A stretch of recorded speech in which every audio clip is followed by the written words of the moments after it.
of the show, the conversation, society, these panels. It's the art of deflection. It's, like I said, look, 2.5 years, the ladies are using all of the arguments that we use that landed us here. You know what I mean? They saying that men are delusional, that men don't listen, like all of the things that we said about them, and this is no different. And this is why they say it, to deflect the attention off of them. They say men sleep with anything, but again, like I said, I beg to differ. I think men sleep with women. We sleep with skinny women, fat women, ugly women, women that pretend to be women, but women sleep with anything: animals, toys, Facts. furniture. Like, again, the proof's in the pudding. Show me the men that's walking around sticking their thing in the tailpipe of cars, exhaust pipe, or ATM slots. No, we don't do that. Right. So again, just like everything else, you can try to deflect, but when you talk to a certain type of person, I know what you're doing. I know those tactics. I know the sign language and the minds that y'all plant, that if one step, kaboom, black suits fill the room. And I'm not for it. So, if anybody would like to answer, let me know. They say men sleep with anything, but I beg to differ. We sleep with women. Facts. But y'all, something different. I mean, they got all kind of, stuff. Now, okay, the argument would be, well, you guys got the doll and what they call it, the fleshlight thing. Yeah. Mhm. They So just they say y'all can sleep with anything too now. nah, The they just men, you know, that's Even still, you could consider that by the way of women using toys. The sex dog was a toy. We're not fucking no goddamn animals and sheep. At least I'm not anyway. You Hell no. all right, that's right. I'm just saying. I mean, I did hear sheep pussy is pretty good though. I heard. That's I heard. that's that's Hey, yo, what the fuck? that's wow. What we doing? That's crazy. Pause. Yeah. You big dummy. You big dummy. Where they be saying that at? That's crazy. Around here, boy. That was a joke. Now that's, No, sir. Oh, yeah. Not me. I would hit it. oh God, so everybody that's smoking, y'all take a hit because this is about to be crazy. Gotcha. Okay, well, we talk about women putting things up there, Let's talk about the men. Yeah. Dear men, if you want to make it in this life, don't enter every hole you come across. Some holes are death traps. Some are destiny destroyers, business destroyers, and life destroyers. Kutwam, do not obey your erection. Most erections are misleading. Control your edge if you don't want poverty-stricken few last days on earth. It is not everything you see under a skirt that you should want to eat. Some skirts contain snakes that will bite you and leave you very uncomfortable. Control your sexual urge. Exercise self-control and abstinence if you want to prosper in life. Most men don't know that sometimes their downfall is caused by multiple girlfriends. Not every girl has a good spirit. Some are demons. Some have poison in between their legs. C retention is the only thing that's gonna desexualize your brain. That's it. A lot of y'all either have porn addictions or sex addictions and don't want to admit it and don't want to be honest with yourself. But you got to be honest with yourself. You get what I'm saying? You'll never break out of the matrix. You will never break out of the matrix. They want y'all to believe. Well, you have some people that's misinformed. They'll tell you the matrix is just breaking away from the workforce and just being an entrepreneur, which can be a part of it. But no, the matrix is a state of consciousness. You get what I'm saying? It's a state of consciousness. You don't break out the matrix unless you're gonna see retention, fellas. Please don't be mistaken by these people telling y'all, oh, you gotta do this, you gotta. No. Because a lot of y'all can't desexualize your brain. And that's the main agenda with this matrix. Why do y'all think corn is free? Why do y'all think a lot of guys are having these corn addictions or sex addictions? Sex addiction. Why do you think sex is being pushed as much as it is? Come on now. This is why I teach men sexual discipline, and I believe in sexual discipline so much is because it has so many benefits, from helping you avoid STDs, avoid dealing with the wrong women ending up in child support court, or, marrying the wrong woman, thinking with your penis, ended up paying alimony. Unwanted pregnancies, getting the wrong woman pregnant, as you can see in this video. Getting a woman like this pregnant could be detrimental to your life, and it really is that serious. This is why developing sexual discipline is so valuable and so important. It helps you avoid things like putting yourself in situations with certain type of women, thinking with your smaller head instead of your right head, ending up where you can be falsely accused of something. So it's just so many benefits to practicing semen retention, to practicing nofap, to developing sexual discipline. And this is why I teach it, because women like this are out here and they exist, and they're predators. I'm gonna be honest, they're predators, and they prey on men who are at their lower nature. They prey on men who think with the wrong head, thinks with the small head instead of the big head. All right, guys. And what about the men's? Dear men, don't go in every hole. Well, I mean, as far as what he said, as far as that fact, I do believe we should be disciplined. Now, we gonna be honest. Nobody gonna stop having sex out there. But as far as a woman, she should protect her womb. As far as a man, you should be protecting your seed. I'm not gonna just give no woman my seed. You feel me? And a woman should not want to give their womb to any man. Protect yourself. That's a big point of it. Protect yourself. Can't let nobody, just anybody, shoot up the club. Shoot up the club for real.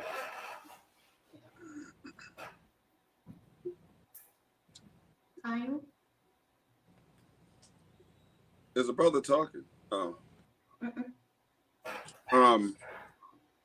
think everybody keep forgetting the definition to thought. Is that hole over there? Right. So when we talk about holes, we talking about women that sell themselves for money. When I listen, whenever I hear City Girls, because I'm not a fan, or whenever I hear, Meg Thee Stallion or Lotto or any, you know what I'm saying? I've never appealed to that type of woman.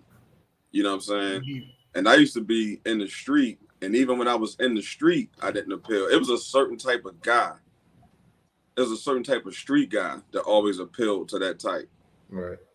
You know what I mean? And so, like, they could just stay in their world as far as I'm concerned. It don't even, it hurts me for the visual as far as my children and my grandchildren, you know what I'm saying? And all of our children as a community, but that shit is not gonna stop. It's just no way possible it could stop. So really, I just ignore it. You know what I'm saying? And just write them off as not a good part of the race. That's it. Go ahead, I think discipline is important. Mm-hmm. I think it's extremely important, but you got to know how to get to it. And if you don't practice, right, you're not going to be able to do it. Right. You know how I get down, sis. I'm a sports guy. We practice every day. We practice 6 a.m. We practice after school, practice on weekends. And even when we went home, after all of that, we went to the park and got some extra shots up. We went in the backyard, got some extra shots because we wanted it to be unconscious repetition. And like I told you, I was fortunate enough to go to an all-white school, and I didn't like white girls, and I was a basketball player, so I had a lot of practice. Like, nah, I'm good, shorty. Don't want it. In my neighborhood with some girls that were unfavorable to me, that wanted me, and I had a next door neighbor. Like, I just had practice. Like, nah, shorty, I'm good. So I cared about what I put on my body. I cared about what I put in my body. So I was for sure caring about what I slid up in, what I had my seeds by. So, you see the product of what I'm talking about. I think it's about quality, not quantity. But I always been like that. And I know everybody's not going to think like that. But, like Noble would tell anybody, with 90 days can come new habits. 90 days. Yeah, big fact. So, if you've been living 40, 50 years, think about all of the 90 days you didn't take. Yep. What you got, Milton? I don't know. I think because I stopped watching TV in 2007 and listening to radio in 2007, I just be super disconnected from a lot of stuff that goes on.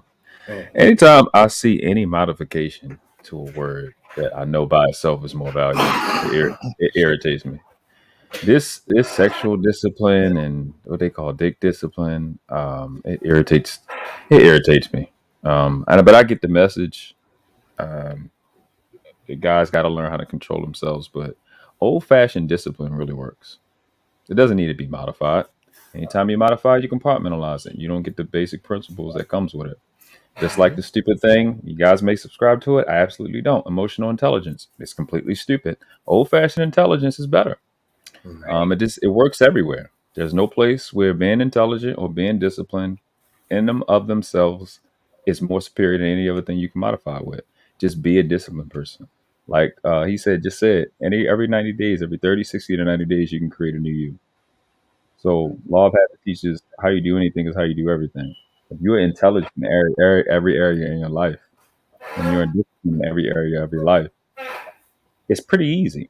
So if you can you can try to be sexually disciplined if you want, but then when you're a weakling and you're a bitch when it comes to eating, then what difference does it make?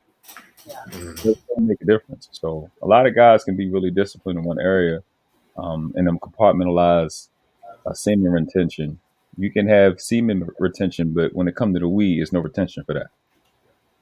When it comes to driving too fast, there's no retention for that. When it comes to talking shit and gossiping, there's no retention for that. So you practice being stupid when you compartmentalize stuff that's principle. And just being old fashioned discipline, I can say it, I can run my mouth on anywhere on earth.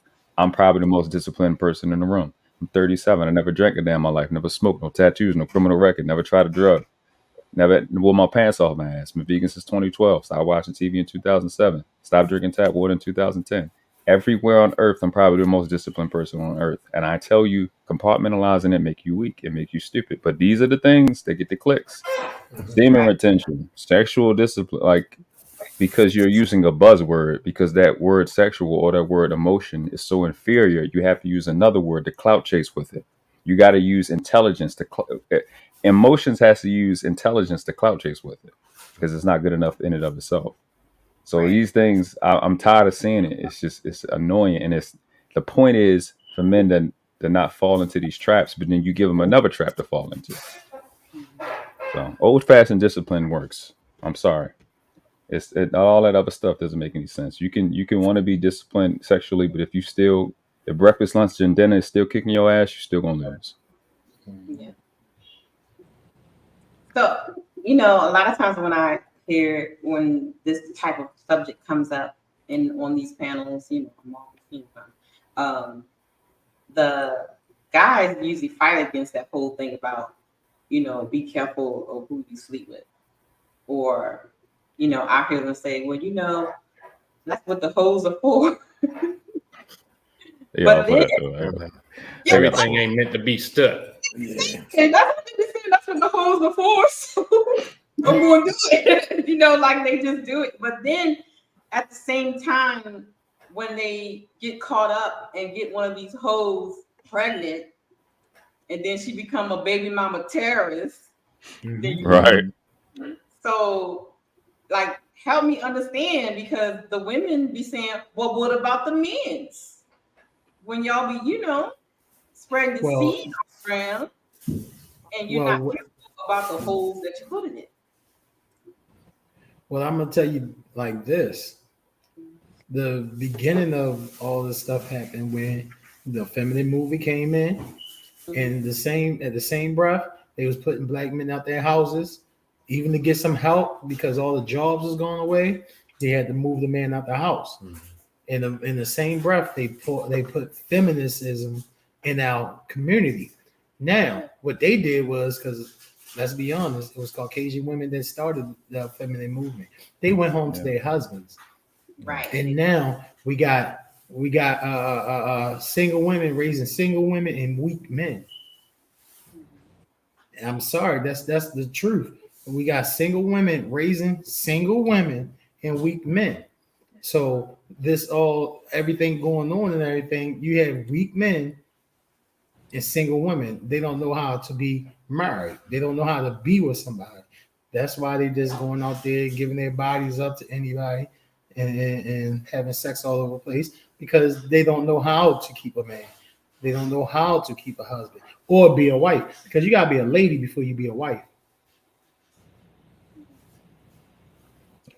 Well, what about the men's? Because when I listen to these panels, well, women, with the kids, the women come back and say, "Well, I can't become a baby mama if you don't plant your seed."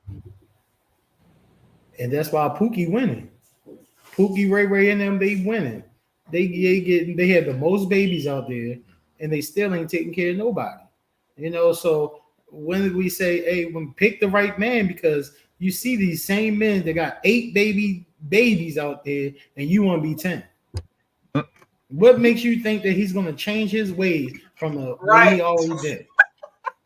Right. Can I hit it? Can I hit it for you, bro? City boy. Yeah, they winning. Boys up. You're right. I mean, we see it all, like you guys do the Kendra G reaction. We see it all the time on Kendra G. Mm-hmm. Girl be up there, 6 babies and 5 baby daddies, and she looking for another dude so she can have another baby to be number 6. So yeah. Mm-hmm. Or just got finished sleeping with one and looking for a date. Or look on the show and the kid's about to walk in the room or got a baby on your hip already. What we doing? Hey, smoke and talk. I just want to make sure y'all mic is. It seemed like y'all like it's probably not hooked up. Hit settings on StreamYard and then go to audio. Make sure the mic that's in front of both y'all is actually plugged, because it seemed like it's like the PC mic that's picking you up, because you can hear the echo and everything. So yeah. Speaking of baby mama.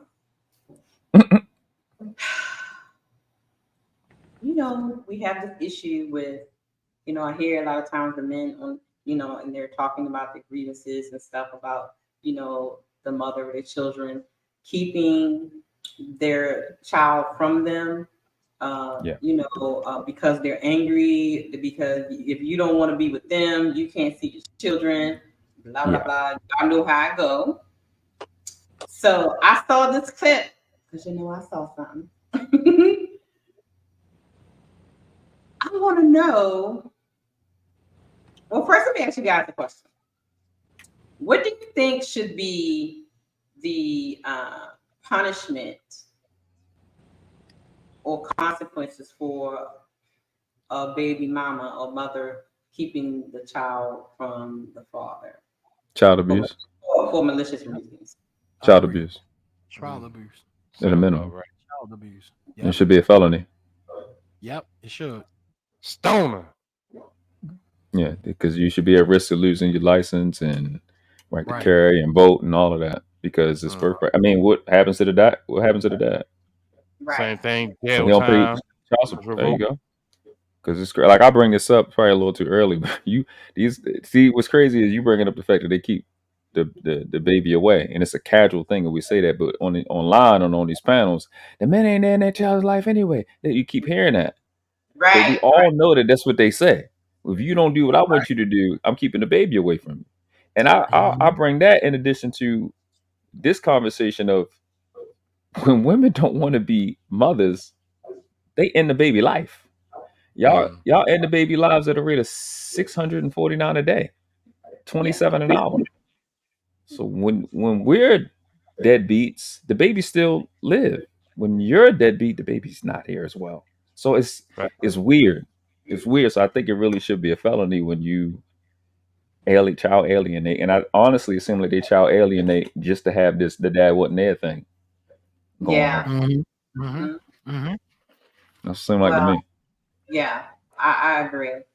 So guys in the chat, put in what you guys think, what should be a punishment for, them keeping the kids away from the father. And since we are on it, I found this clip very interesting.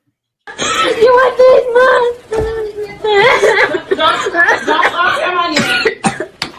grandma yet. Don't upset grandma yet. Call it from now on. Hey, come here. Allison. Come on. Come here. Come here. Come here. I'm not. Come here. Let me tell you what I need to tell you in your ear. Listen to me. Listen to me.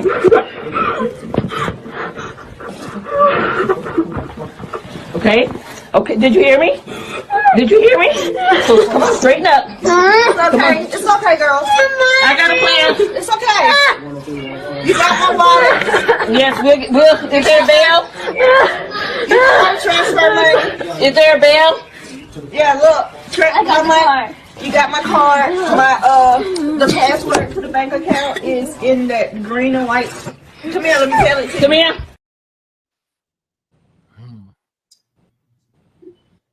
What y'all think about that? The father had her arrested for not letting him see his. She Good was for him. violating court order. Bravo. Absolutely.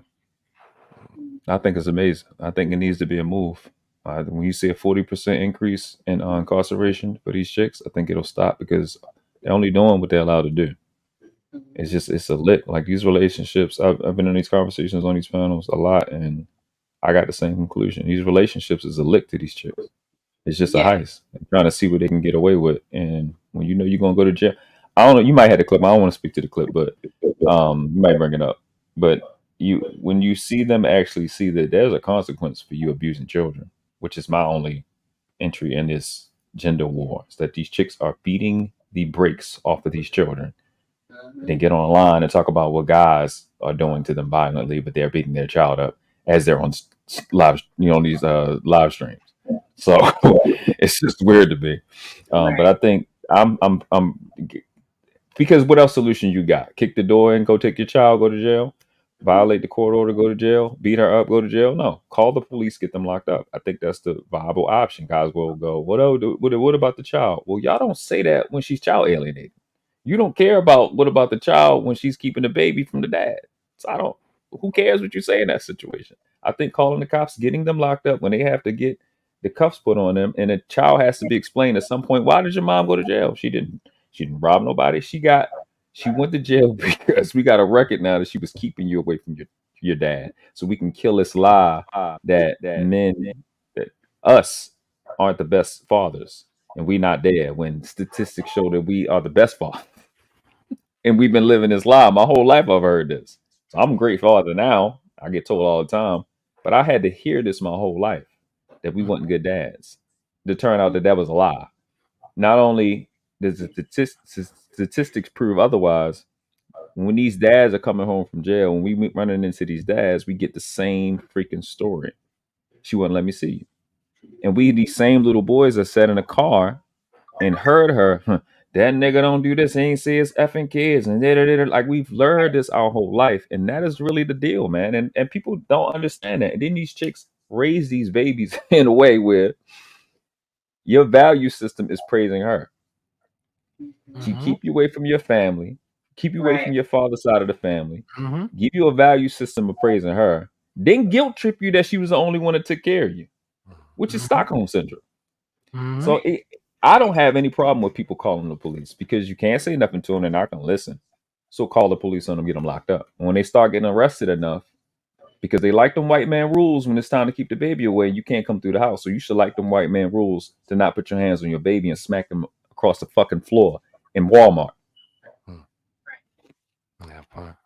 Go ahead. Can we add to y'all heads? Yeah, you good. Go ahead. Oh, okay. Oh, no. Just to elaborate or whatever, there's a video that's been out or whatever where a baby mother called the cops on the baby father for getting his boy's haircut. Yeah, I saw that. So I mean, where do we draw the line? So if she gonna call the cops for that, he definitely got the reason to call the cops for not seeing his kids. And we talking about two active fathers trying to see their kids. And all it is, like World Class said, always taught your father ain't ish. Your father ain't that. Come on, man. I told you that's where it started, about teaching young black women how to be single. That's all the mothers did, was teach them how to be single. And guess what? They're running with it, being single. Especially our young men. We had to have a strong man in their lives. If we don't, they won't be the stronger man that they supposed to be because they don't have a strong black man in their lives. Now, if it didn't work out with their father, they still need their father in their lives or some other strong black man in their lives. Period. Yeah. Period. Mike's is great. Mike's is great now too, fellas. Thanks. All right, man. that's what's up. Well, Yeah. I mean, we can just look at what's happening with Kirk Franklin and Kerry Washington. You know, how, I was so surprised because one part I didn't see what brother had on his show. I didn't know that the mother denied the fraternity. Like, You talking about Kirk Franklin? Yeah, like it was Yeah, like to the yeah. face. Oh, yeah. That was She crazy. was like, Yeah. no, it's not true. I was like, lady, Mm-hmm. you. Yeah. Now that's delusion. Facts. At its highest. Yeah. At its highest. You can't even sit down after 50 years and tell your son the truth. And then not only that, you got more delusion because her sister was sitting there when he told her. I mean, when she told her and backing her up, I mean, in her delusion. Like she ain't wrong at all. What we doing? Well, what about the women's? they support the foolery and the debauchery.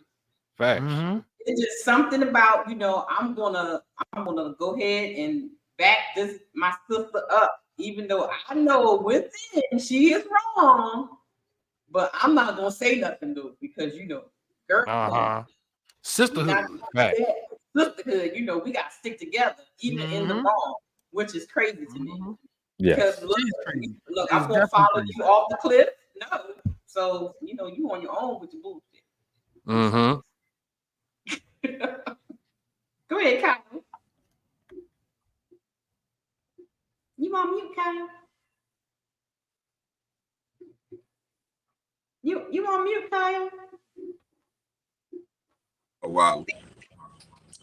No, I just say Shahrazad Ali spoke about all of this. You know what I'm saying? Back in the late 80s, early 90s. You understand what I'm saying? She kind of already predicted where we at right now. You understand? Because it was just inevitable. And the women, when you're talking about women following women off a cliff, yeah, they definitely will for sisterhood. You understand what I'm saying? They was doing it back then. They was chastised. They tried to tear her ass publicly. You know what I'm saying? But she was a whistleblower. Facts. Holding women accountable. You know what I'm saying? And they and in that time, they hated that shit. You know what I'm saying? But you know, going back, you know, to men, and first off, when we talk about culture, it's always been known, like, you know, but girl, take them downtown. That's the first thing out of my motherfucking mouth. That's the first thing they say. And that's culture. What's not culture is for men to call the police, black men to call the police for any reason. Yep. Also, culture is that it is your right to go and file. Like she went and filed for child support. You can go file for joint custody. Black men don't do that at a high rate. You know what I'm saying? We just don't, anything dealing with the court, like we don't think that we can walk in there and file papers but you definitely have the right. But it's never been a part of the culture for us to go in and do that. If we would have learned that, like when women was learning stuff from their aunts and their grandmothers, if we was learning that from our uncles and older homeboys, then it would have been a part of. But that was just something that, you know, now my aunts had to school me. Well, go file for, you know what I'm saying? Like they loved me, and so they was like dropping, they was whistleblowing. They was like, you know, well, you need to even the playing field. When I got 5 children by 4 women, I can say, like, you know, and I talked to 3 of them just yesterday. Like we still, not, you know, my children, 3 of them are grown, but I still talk to their moms. And because it's not no stereotypical shit over here. Even though on paper it looks like that, 5 children, 4 women, you know what I'm saying? But we a family. And I ain't talking about necessarily poly. We all family anyway. You know what I'm saying? So my rap on this is that men need to know their rights. You know what I'm saying? Even calling the police if you have to, but file for shit. Don't wait. Like, take control of your children and your children's future. Don't let men let women cut them off. But the police would be called every time if a man had appointed visitation and couldn't get access. You're gonna call the police. Well, to that point, Kai, I just want to say, like, from the early 90s, even up till now, the court system has never been built for the dude. I mean, you could file, but it's never been built. That's why men are so lackative of to go and do that, because they know they ain't coming out with nothing, so they just don't even file. But having that file and that knowledge, that's true. But they're just more scared of anything of the lack of the outcome. Yeah, shout out to my guy, Mr. Oh, go ahead. No, real quick. I think that.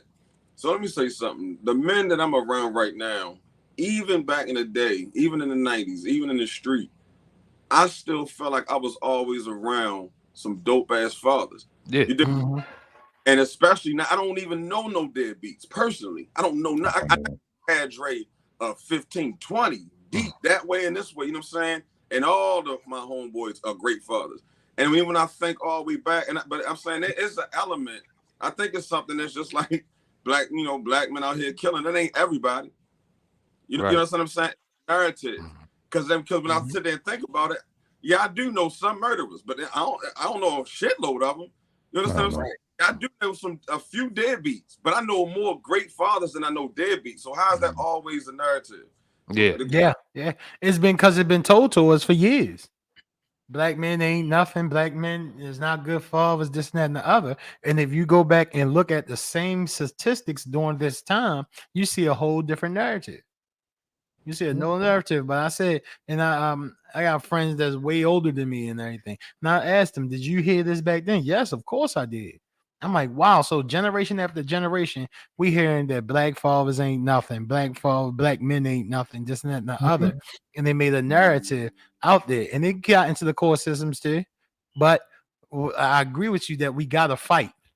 We gotta fight for our rights. We gotta fight for the be fathers to these kids, because, like I said, with these single women, they're not doing good. The men are becoming weak men, and the girls are becoming single women. Now, if I'm gonna say all of them like that, no, because I know some single women that was great women and great mothers. That's not the point. But they also had, if they was a boy, they had strong men around them to show them how to be a man. But you know what, bro? I'm gonna say this one last. I'm gonna try to make it real quick. When I hear, well, they did this and they did this and they set us up, I sit here and I think back to, well, what type of media was this? Because it had to been, we had to spread some of that shit. Because when I look at Sanford and Son, the father was in the house. When I look at Family Matters or Good Times, you know what I'm saying, or Jefferson, you know what I'm saying, or really any black show ever. You know what I'm saying? The black man has always been a father. I don't really remember a whole lot of single women households. So I just sit there and try to think, like, who carried this narrative? Was it the street, or was it the media? Both. The media always depicted, even in Sanford and Son and the junkyard, you know what I'm saying, he still was a great father. So it's the word of mouth. It's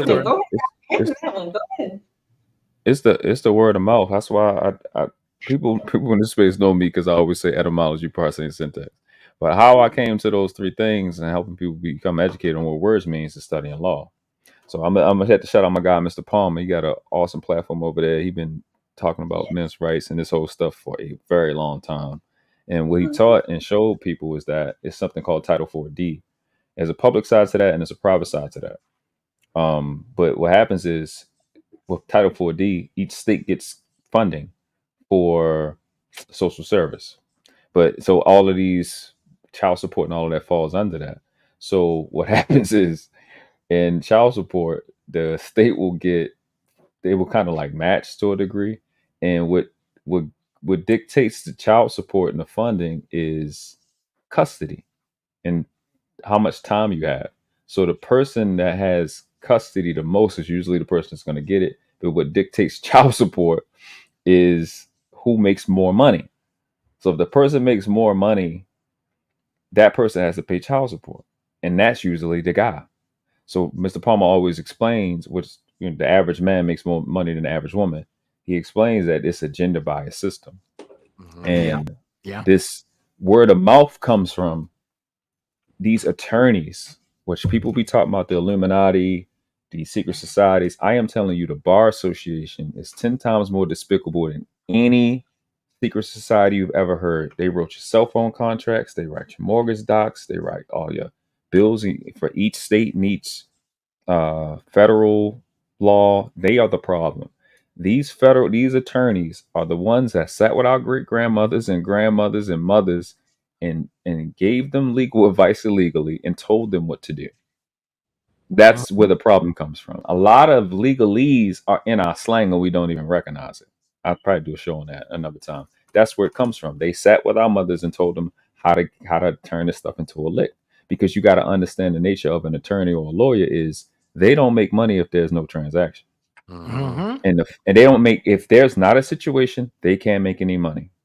And what is going on in our community is these women are taking our private information and selling it for benefits. Because you can go and say this, that, the third, the fourth, and the fifth. Everybody gonna come to you and say, hey, the government comes to you, hey, we ain't know until she came and told me. They'd have never knew. They couldn't do this. They couldn't put an order against you. They couldn't give you a restraining order, a peace order. If she didn't take y'all private information, people don't think about it like that. Your private information and give it. So this whole thing and understanding law is a big deal. Again, like I said before, not just compartmentalizing it to family court and custody and stuff like that. Understanding law and its fundamental tenets, period. How jurisdictions break down, the difference between arbitration and law. All of these different things you need to understand. Legalese, legal and lawful.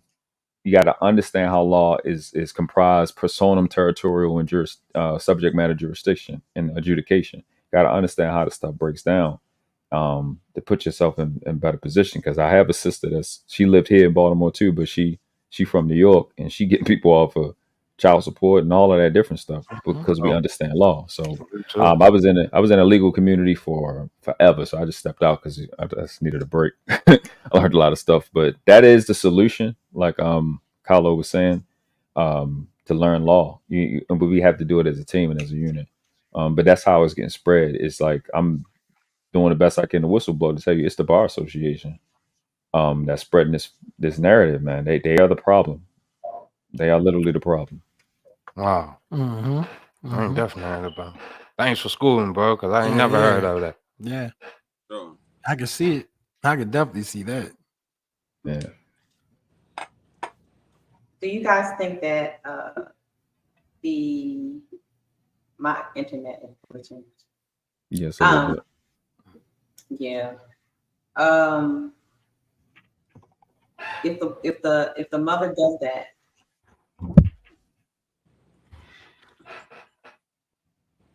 We can hear you clear though. Your visual is chopping up. yeah, my internet is dropping. I don't know, child. But do you think that the father should get the children if the mother continues to do the whole alienation thing? Should he be able to say, go and take the kids? So since you can't do the whole 50-50 custody thing, then I should be able to get my child 100% of the time. I have to say that. I mean, I got to look at this. I wish I had the stats in front of me. The difference in mortality and fatalities as compared to when the baby is with the dad and a new girlfriend and the mom and a new boyfriend is so dramatically different. It doesn't make any sense. It's almost like you're putting the child in danger having them with the mother. It's for the best child's interest, though.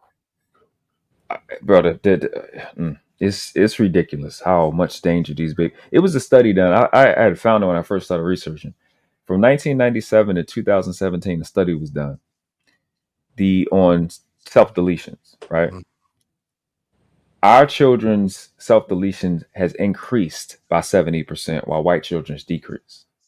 And that 70% number keeps coming up when it comes to single mother homes and because that they've had custody at a rate of 80 to 92% for the last 60 years, being custodial custody, primary custody. So these babies are literally being destroyed in their custody and in their control. You know what I'm saying? So I have to say that when I want as many consequences for child alienation, because that is the real big deal in our community, and we're not understanding it. And people, just because I'm a male and I have a son, people don't understand that what I am saying is going to help the healing that these females claim. It's going to help you more because these females, y'all in Baltimore, these females beat the living crap out of their little girls. They are 10 times harder on these girls than they are the boys. Facts. I'm talking about verbal, the physical. Oh my. You're right, bro. Facts. Big facts. It's not even close. And go ahead. I want to. Oh, my bad, bro. Were you No, done? No. Yeah, go ahead. I don't want to. Oh, no. Just to say real quick, like I said, the government was issued towards the woman, and like I said, back in the 90s, even on the 70s, 80s, 90s, or whatever you want to call it, when the government said, "Here, we'll give you this, but you got to give up this." What do you think women were choosing? Their man or the government? They chose the government. So nowadays, you're talking about the government. Now you're talking about child support. Now, child support is to help support the child. Why do you need help support from a man that you kicked out? Now, if that's the case, the man needs it. The man can get the child and don't need you to raise it. Right or wrong, true or false? Just no. Exactly. But here's what we go with the situation of the child and the father. I wanted to mention about these 3 states. And see, these women are looking at it as an awful thing, but actually they're promoting families again. You get so many tax breaks from being in a family. You get so many things done for staying in families. They saying that these one night stands and these just and the other, you ain't gonna be able to take all this the finance from the guy for this one night. You have to be living with the guy, just and things like that. And I think it's a good thing. This is promoting families. I want to say something to what Noble said in terms of the statistics. I don't have the statistics, but I just thinking about it. You really don't, when you talk about the mother and the new boyfriend versus the father and a new girlfriend, you never really hear of the new girlfriend killing the child, as you often do hear the boyfriend with the new boy. Yeah. I mean, you hear this shit all of the time. Yes. You know, he done beat the kid, you know what I'm saying? You know what I'm saying? I mean, you hear, so it's just like, that's the government putting them in that position. And child support is just not about money, but that's the way, because it's like, you know, when you say the child support, but when I think about a human being, I think about support. Yeah, money is up there, but you know, it's like so many different ways to support somebody. You know what I'm saying? Spiritually, religiously, financially, that's a whole, but it's like in the government, it's just like child support is financially, and that's it. And that shit is crazy. Yeah. That's yeah. crazy. And like I said, child support, you go to the father and ask for child support after he's not needed in the house. So if that's the case, you need help for the child. The father might as well take care of him if you're asking for help. Yeah. I think child support should be more than financial. I think if you're gonna put someone on child support or whatever, it should be emotional support, mental support, physical support, as well as, you know, financial support. I got to tell you, women just look at it as a financial support. It's a lick. That's what I keep saying. It's a lick. It's a heist. That's how they look at it. If men were able to get child support like they were supposed to, like women would, what do you think men would do with the money? Support the child or use that free money for, I mean, Birkin bag in their head done and crab leg. Do you know 40? Child. Do you know 40% of all women that are ordered to pay child support don't pay child support? Yes. Right. Yes. Right. Yeah, that I do know. But you know what's crazy? There's nothing, no accountability. Right. They get to walk around scot-free. No consequences. Living large, no consequences. None. But as soon as they come up on a man's radar that he's in the red child support, oh, you going under. You going down. You going down. Yeah. You know what's crazy, man? I have a good relationship with my kids' moms. You know what I'm saying? to the point where even when I got my children, and we just handled it ourselves, we didn't handle it by the way of the courts.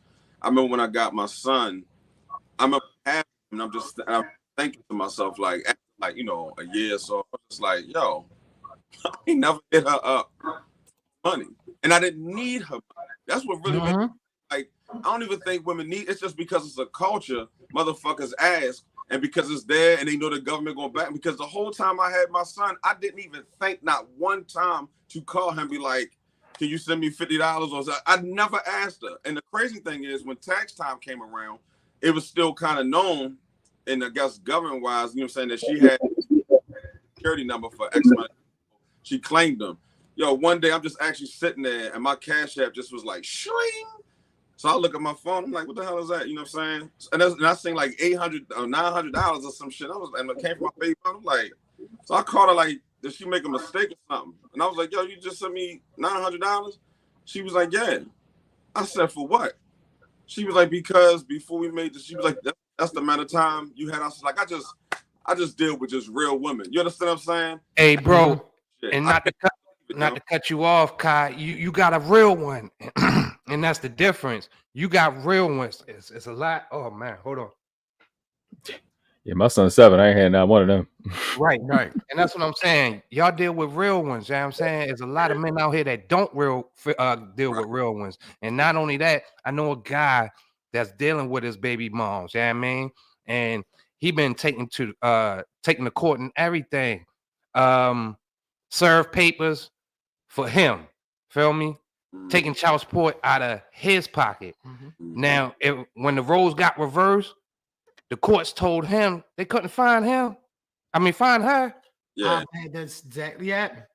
Yep. What we doing? I had that happen. My kids came to live with me, which I think was a better situation. We have the better household. My wife, you know, everything, and they came to live with me. I was just trying to get them to stop child support for coming out my pockets. Yeah. You understand that when they say, well, no, you're gonna have to apply for child support for her. Whatever, just stop. I don't need nothing from her. Just stop taking money from out my house, which the kids are residing in. Yeah, they told me they couldn't find her. I'm like, how you couldn't find him when you was paying her? You know what happened? Because they're getting paid. You know what happened? Right. Right. You know what happened to my stepfather? He married my mother in 81, and she had 3 children already. You know what I'm saying? They went to go produce, you know, 2 more on their own union. But I say my father because he married my mother when I was 7. I'm 50. You know what I'm saying?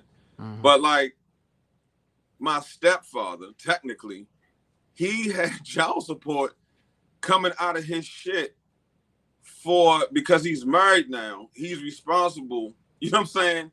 For the children. That shit is crazy. And like, when we talk to this day, I'm talking, I'm 50 years old and shit. He always talk about, you know, I'd have been further on, whatever. They wasn't taking all that money. And that wasn't even my damn biological father. Yo, that shit is crazy. Yeah. It's the system, man. I'm telling you, it's geared towards women and money. Women to get paid, the government even get paid even more. And we funding all of it. Not the government, the man funding all of it. Exactly. They are getting a huge portion of all of that child support that gets took out, and it's not even going to the children. So it's a hustle. It's a lot of this stuff, man. It's just criminal stuff, bro. It's just and don't forget, anything you do for the child before going to court or anything is considered a gift. A gift. It had to be written out as child support. You already know. It's crazy, man. I spent hundreds when we went down the child support, and the only reason why she did, because I always did for my kids, was because I got with another young lady. And she seen the way it was going. And what you say, world class, is different from the man and the woman having a boyfriend, right or wrong. Exactly. It's a big difference. I ain't worried about her having a boyfriend, right? But, you know, in the vice versa. Oh yeah, there is gonna be some. Then all of a sudden she want to take me to child support, and we go down there, and I got loads of receipts. And I keep my kids straight and everything like that. They looked at me like, oh, they gifts. What? What they do that? What? Come on, man. But hold up, I thought the child support was for to take care of the kids, and I can show you I've been always taking care of my kids. How would you figure that's a gift? Because they didn't get paid. Right, because they didn't get paid. You right. Exactly. You right. That's fine. Come on, man. What we doing? What you about to say, Carlo? No, that y'all nailed it. I mean, it's unfortunate that we sitting there having this conversation, and every aspect of it is real and right and exact. Mm-hmm. Ain't shit changing tomorrow. You understand? It's like, legislation has to eventually, it would have to take men, and I don't even know when the hell I'd see that. I don't even know if I'll see it in my lifetime, but men would have to rally up, you know what I'm saying, like women's liberation, you know what I'm saying, to do child support reform. And that we just a woman or waiting for the government that's crazy. They're waiting for the government crazy to change it. You know what I'm saying? Yeah.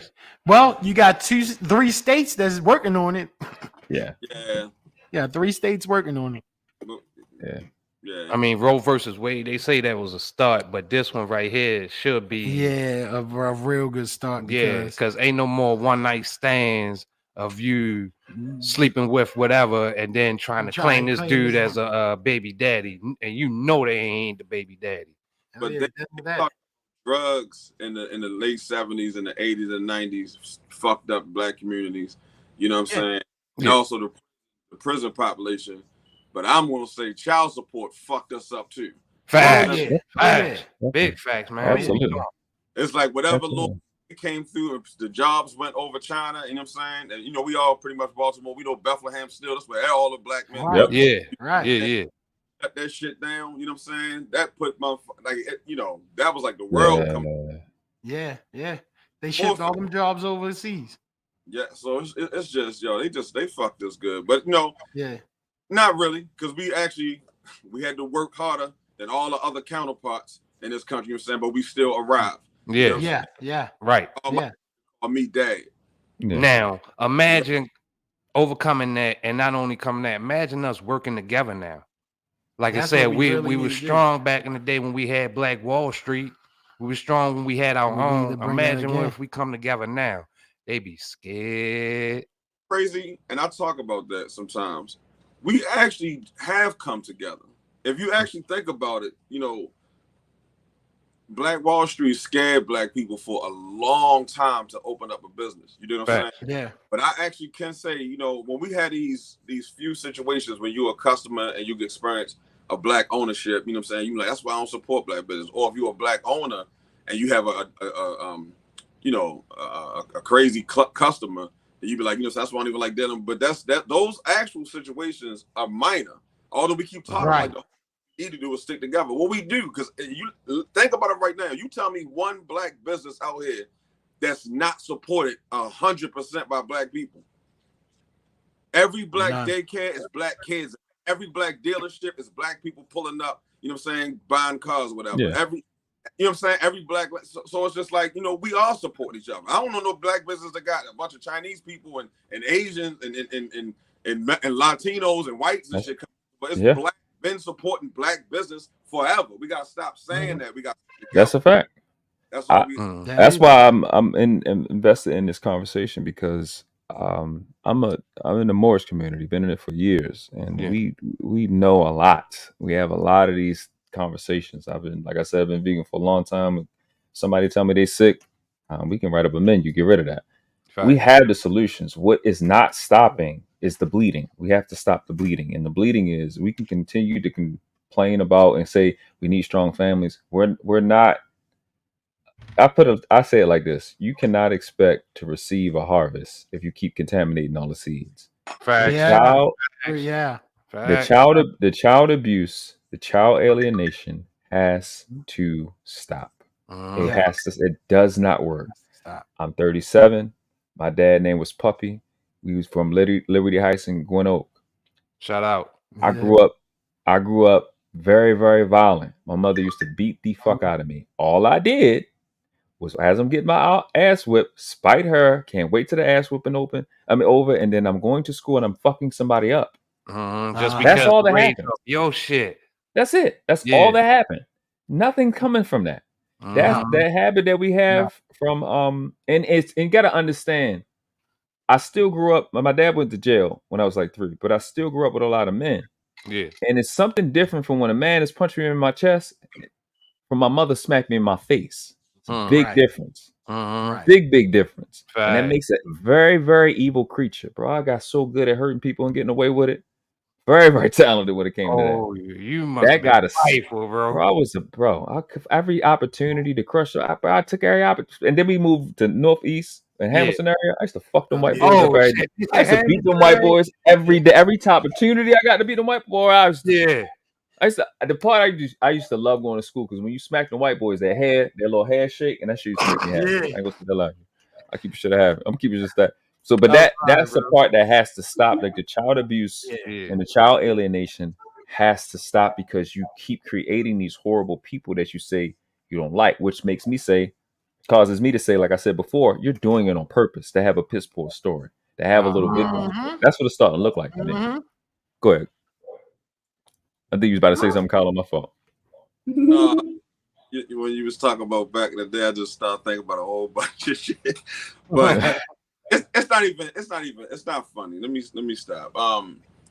Yeah, it is. Laugh at that shit. I remember one time, we all used to. I went to Rockland. You know what I'm saying? Shout out to Rockland. Shout out to Rockland. Shout out to Chesapeake House, Potomac House, and Patapsco. You know what I'm saying? But I remember one day, we had this. We all had a dude in the community out the homeboys that was like kind of like a leader. You know what I'm saying? And for me, it was a brother named Lonnie Plato. Rest in peace, Lonnie. That was my nigga, yo. And one day we was on the bridge, and this white boy was, and I don't want to make this about it, but you just sparked something. This white boy was like walking, and Lonnie was just like, "Hey, yo, go pluck him," right? Off rip. It was like 8 of us out there, and of course we always trying to like, be slick to this nigga. So we all beat the boy up. The crazy thing is he was walking to the car where his parents was coming to pick him up, the father and the mother. The father sees this and gets out the car, and we whipped the dad's ass. And I'm talking about knocked his ass out. He sprout out. The mother gets out the car, and we knocked her ass. It was just like the whole family was just laid out. And I say, goddamn. Kiss yeah, only in Baltimore. Only in Baltimore. So this the part. This the ignorance part. I still was always a little maniac, brainiac in street and just thugging and still computers. You know what I mean? Just like half and half. So we ran because of course the police coming and all that shit. We running. We run all the way back down Frederick Avenue. So we stopped at the store. We was all laughing at you, know what I'm saying? Niggas was high-fiving and shit. So I said, Lonnie, this the fucked up part. I said, yo, why'd you say pluck him? I'll never forget this conversation. I said, yo, why'd you say pluck him? He was like, it wasn't nothing else better to do. Hey, yo. Yeah. Only in Baltimore. Only in Baltimore. Yeah, I was in middle school getting revenge. I ain't gonna say the lie to you. Wow. Them niggas was gonna pay for all the movies I watched. But my point was that's just my story, right? This little kid, but I think I seen him like last year. This kid is a real hitter, and he was going through something with his mother, right? It's like she put him out, but he paid the bills. He take care of the bills, but she said she don't want him around. So this is new generation. I'm from old generation where they showed us how to hide bodies. But he gets on Instagram talking about any nigga play with me, I'm bad face. You know what it is. I'm like, what? So you mad? He's literally mad about a situation with his mom. Yeah. He on IG making a reel or a story about if another dude play with me, he gonna clap him. He gonna, you know what I'm saying? I'm just like, it just took me back because I said that rap. Listen, I kept the kid with me for like an hour. That's why I think I saved somebody's life. I ain't gonna say that. I just kept him around me, just talking to him. He just came down. Some little kid be over east. You know they wild over east. Southeast Baltimore. They wild down there. But that be what's going on. These down the hill, these mothers are creating these evil creatures, bro. I'm one of them. They're creating these little boys that they don't have the strength to stop. I don't care how overweight y'all are. These little boys are 13, 14 years old. I don't care if I scare you. Black mothers that have boys 12 and 13 years old, you don't have a chance in hell if he feels like taking your life. You are 30 seconds from being the fuck out of here. Right. 30 seconds. Yeah. 30 seconds is all it takes for you to get the fuck up out of here. Stop playing with these little boys' feelings. And this is I need you to get this. And this is why realistic vibes and Mr. She said is so important. Y'all need to get this message to these mothers, these black females. Stop playing with these little boys' feelings. Because the stupid shit you do with him, somebody else's son gonna have to pay, or somebody else's daughter. Somebody gonna play with their feelings like you did, and they're gonna beat the fucking shit out of them and stomp them to death or shoot them like they've been doing. This is where it's coming from. Yeah. Exactly. Yeah. So you know what? I don't. Go ahead. I'm a little intimate to a situation, so I damn sure can't say the name because of some stuff that's going on right now, even pending. But you know, I know a young boy. Now I'll say this about his mother. And I'm saying, and it wasn't the combat that you're absolutely right about that. But I will say it's a flip to that too. That's just it's systematic because I do know a great mother that actually raised her sons, and I can't even allude to anything of her. You know what I'm saying? That's his race Right. too. But I know of a great mother, and unfortunately, one of her sons actually had a family member murdered in Baltimore. You know what I'm saying? And it fucked him up. You understand what I'm saying? Just as a young boy, it fucked him up, and that put him in the mind state of I'm not playing with none of y'all. To the point where he was out here, and I talked to her, and she dumped some stuff on me, and I mean, I don't even want, because I know the boy. You understand what I'm saying? I mean, you understand? And so like, he was out he was out here, and she was just dumping. I guess it made me make her feel better to get up off of some stuff, because he wound up telling her some stuff, and it was just like, I was like, wow. And then she told me enough, and I was like, whoa. And then I said, all right, yo. And so it's like, yeah, it's Baltimore in general. You understand? Yeah, exactly. It'll turn you one way or the other. I mean, we have one of the highest rates of single mothers, man. And single mothers here, I don't know where like anybody else. Kids, beating their kids. See, I was cussing at somebody like they grown in a stroller. I mean, I ran a Golden Corral. Do you know how many? Oh my goodness, it was terrible, nasty. I mean, cussing and fussing, throwing things at the kids. I mean, I've seen it so many times. Bro, I be on these panels, right? It's people from all around the country. I say this stuff all the time. I think I said it earlier in this live. I've never seen another race of women, another nationality. I've never seen it in my life. I just haven't physically seen another race of women smack the shit out of their daughter and call her a bitch in public. Yeah. I've never seen that from no other race, right? So I be like E Black. Shout out to E Black. E Black is in Oakland, right? I'm in Texas. Texas, right? You from Oakland. They be all around a different country. When I say that, they be looking at me like I'm crazy.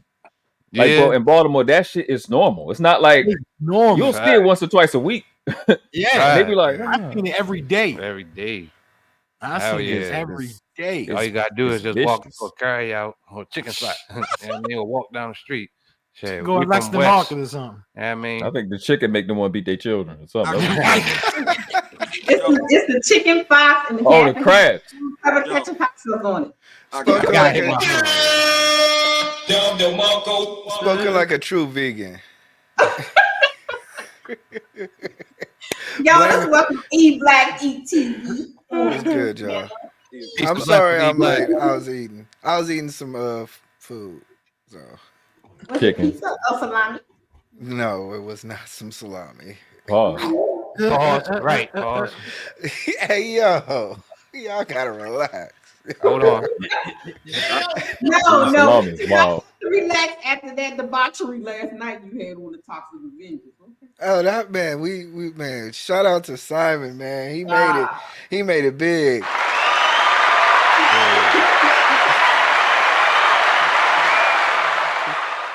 Pause. He made it big as wow. You gotta relax. You gotta stop. Hey yo, that's too much.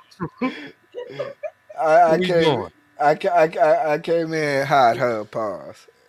I mean, it was. I laughed so hard last night. I was like, "Oh my god, he's going to hell with gasoline drawers on." Oh my Yeah. god, it I was so mean, bad. we got to entertain the people, you know. Yes, it was very entertaining. So if you guys don't know, if you go back and watch Kendra G, was it 2 nights ago? Yes. 2 nights ago, one of the guys that frequent my panel sometimes, Simon Hectic, was on Kendra G. Really? It was interesting to say the least. I have not seen nothing of it. He got a But good little 30-minute clip. Yeah, he did. She entertained him. That's what I was so surprised about. Like she Is it the guy that had the girls hit him up on off her show? He was giving an update. No, he's from the UK. Okay. He's a drunk. I'll send you the clip. Okay, that's what's up. Yeah. Oh yeah, you know we on that. I blocked him on my channel. He can't come on my channel. I blocked him months ago. Ain't nobody calling him. I can promise you. No, Simon's a good sport. You got to give him 5 minutes. You got to give him 5 minutes, and then you got to be like, "Hey, man, it's time to go." It's time. Okay. He on a time limit? Oh yeah, definitely. He's a good dude though. He's Simon's cool. Simon's cool. You just have to know him. Yeah. You have to deal with him. You mean? Yeah, that part. Yeah. He's been on this show with some nice, like Whitney Houston. What's that? The Whitney Houston coat, sports coat with the high shoulder. Yeah. I remember the shoulder pads. Yeah. Put it on the bra. Hey, do I remember Simon? I think you asked. Yes. Okay. He's stressful. He's stressful. Yeah, he's stressful. Well, he got when he said the matter of fact is like, oh god, here we go.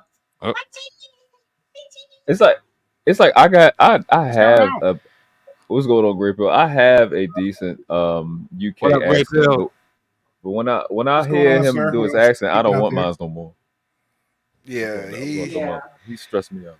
He stressed. He do stress. Last night he said, I pay all these women on Instagram. I give them 50, 80, 85, 95, and they just be bullshit. They just be bullshit. Y'all talking about Simon? Yes. He said that? Yes. Yeah. He'd be like, I be sending these girls money, and they just be bullshit. They just be full of shit. And then he from the UK, so you can imagine how he talk, right? Right. He talk like this. But he's sincere. Like, No, you just gotta watch him, man. You gotta watch him because when he did the Kendra G one, I thought it was the most funniest thing ever. Like his body language was so telling. It was ridiculous. It was ridiculous. And the fact that everybody knows Simon and he's been on I seen him on other spaces nobody else ventured to. Well, Black I already know. Like I see him on a Black Pill space. I see him on MGTOW space. And he'll just say, I even seen like some other weird little spaces, and he'll just say the stuff that we know he says, but it'd be so different than versus what he tell us. And I'm like, dude, if I hated you, I could just clip this and let everybody see it. Like if I just had that, but he's just so fun. Like the comments was actually they was loving him, not the chat, live chat. Live chat's like, yo, he just lying, red flags. The chat was just crazy, but the comments below was like, you know what, he's fun, he's comical. So Kendra just got her money's worth out of it. So that's how I look at it. I think so. Yeah. Well, guys, we're talking about what about the men's and what about the women's. So I found something, so everybody mama talking about this person. Oh gosh. So we're gonna talk about this. Oh my god. I've been gone, okay? I've been gone. So I gotta catch up. Okay. All right. We'll give you one. We'll give you one topic. That's it. Okay, well, she's the only one going. Okay, you give me that one, okay? Queen Faker. So we're talking about the men's right now. Because the women will say, well, what about the men's? Well, this is what she had to say about y'all. I mean, she said that you guys oh god are like dogs. Y'all only take a man.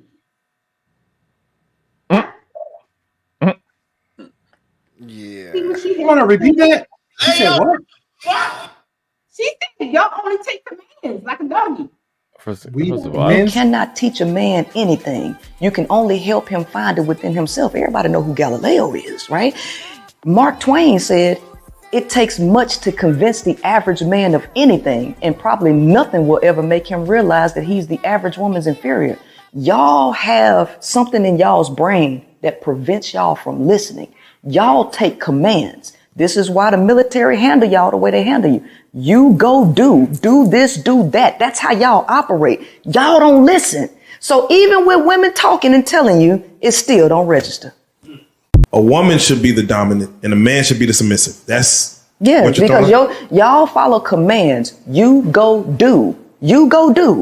And she gonna tell you what to do. Because here's the thing. If y'all don't have somebody telling y'all what to do, y'all are going to be reckless. And so women are divorcing y'all in these relationships because they are allowing you to quote unquote lead, and they're being submissive. And since y'all can't lead yourself, y'all leading her into the ground. So here's the thing. The natural order is for the feminine to be the leader.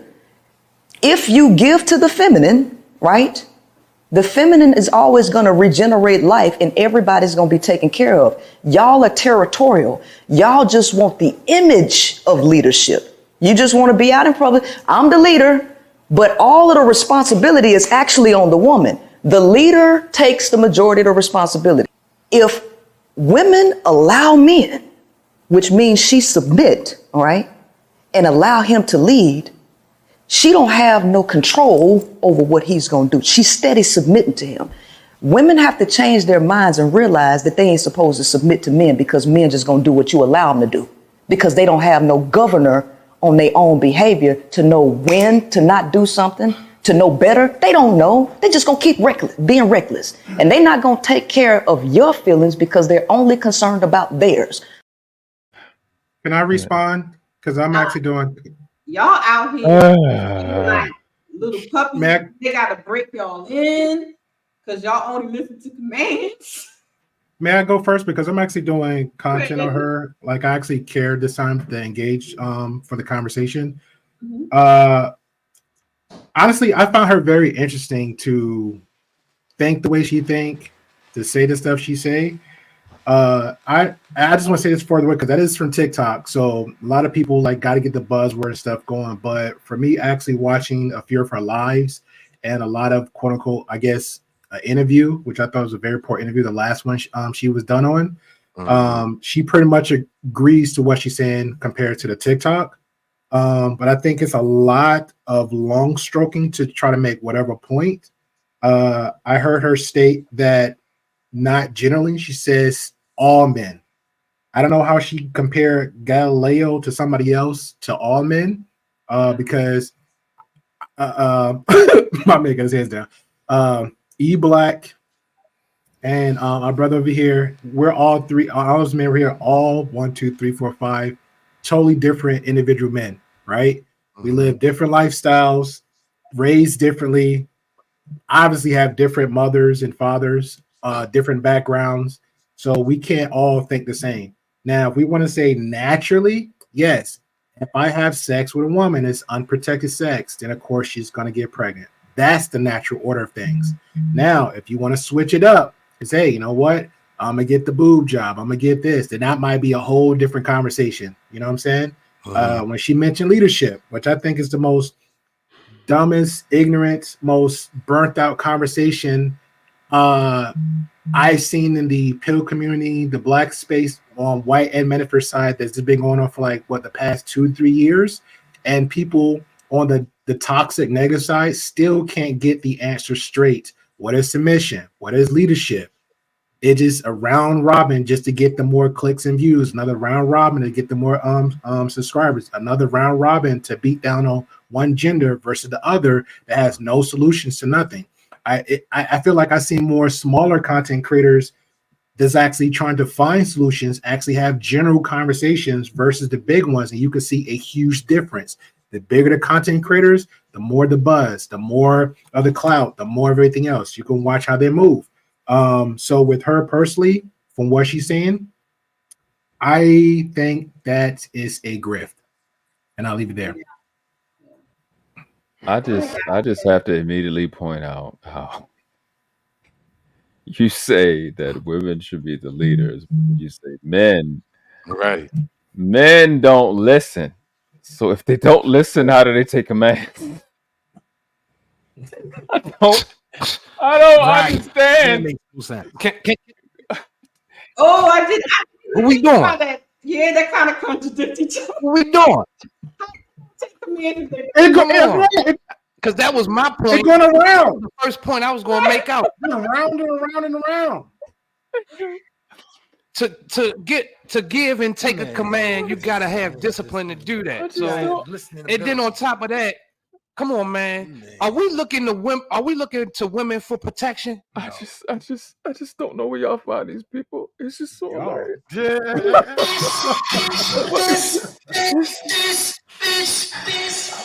Jesus Christ. Yeah. Woo! They should lead the niggas that she know ain't gonna listen. Makes sense. Right. You right. Yeah, that's gonna work out real good. Yeah, I've from the most part, I've known after doing a little bit of research, I've seen a couple of her debates and heard the real story about who she was. You know, definitely this is a grift.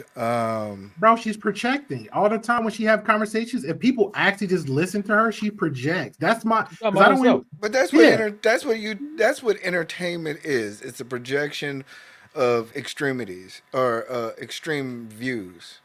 So this is, I give you that. You know, so essentially she's found that, you know, if I say something extreme that doesn't even have to really make sense, but makes sense to 50% of the people, you're winning. You're winning. So I mean, there's I don't think it's necessary what she's saying, but who's listening.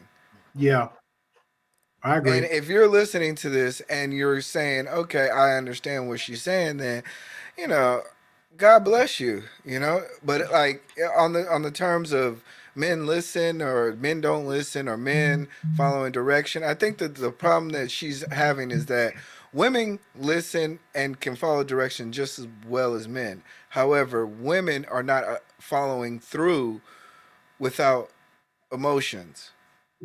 Being able to be fully like focused on task without taking the necessarily the without thinking the way that they usually do, and that's fine. Everybody has the way of handling it. I'm not going to dog women out. I know some great women who are great thinkers and who are very hyper focused and can complete tasks, and men are the same way. But I think in general, men love like men are easier to tell what to do and to complete tasks because there's less emotion involved in terms of how these tasks are being done. And then while you're in the middle of the task, the emotions don't affect us as much.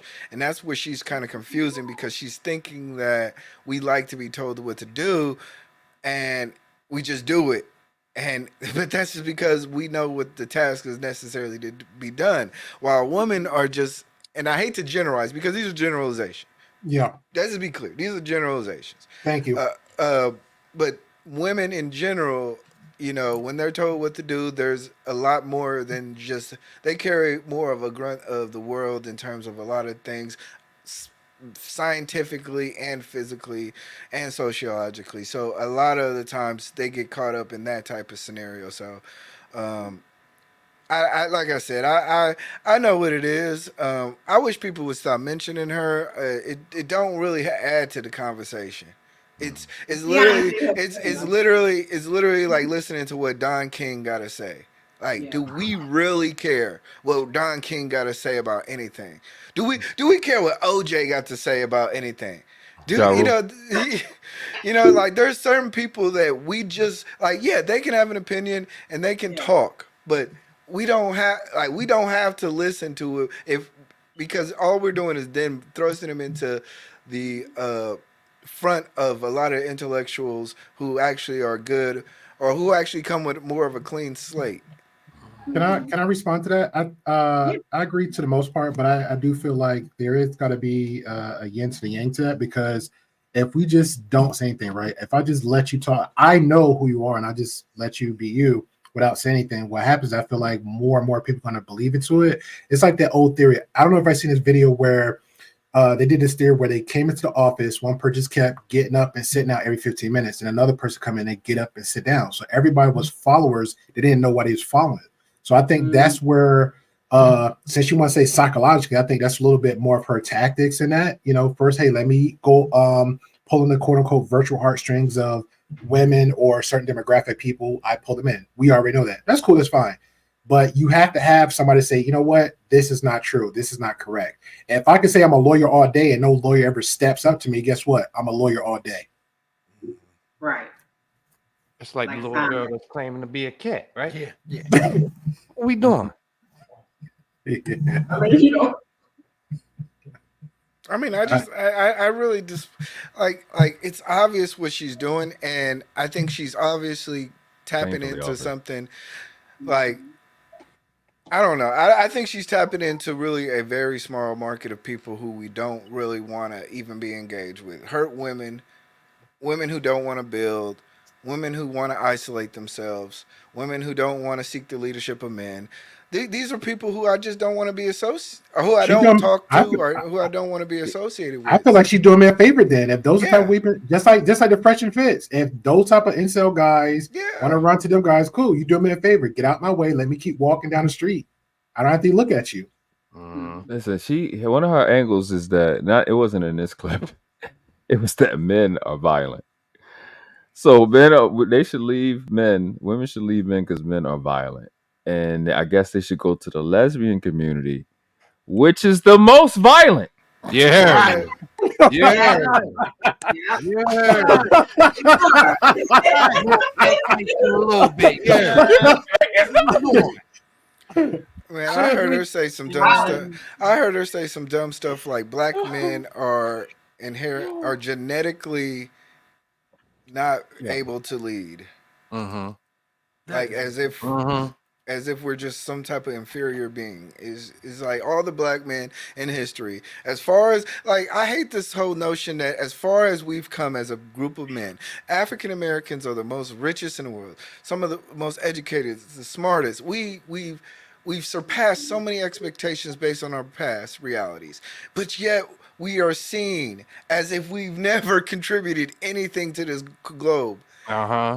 It's like it's like a weird standard in which we have to literally, if we build like let me give you an example. If we invented light, we have to show that we were the first person. We can't say, oh, we contributed to the invention of light, of electronic light bulbs, which is true. But even the mindset of us saying that, people will still discount us as if we've never contributed to anything in reality. In every facet, they used to bring us as slaves across here to help with agriculture because we knew how to actually grow. The people who grew learned how to fertilize cotton and fertilize plants, like the splicing and wrapping it up and wrapping a plant around with string or some type of other leaf. That comes from Africans.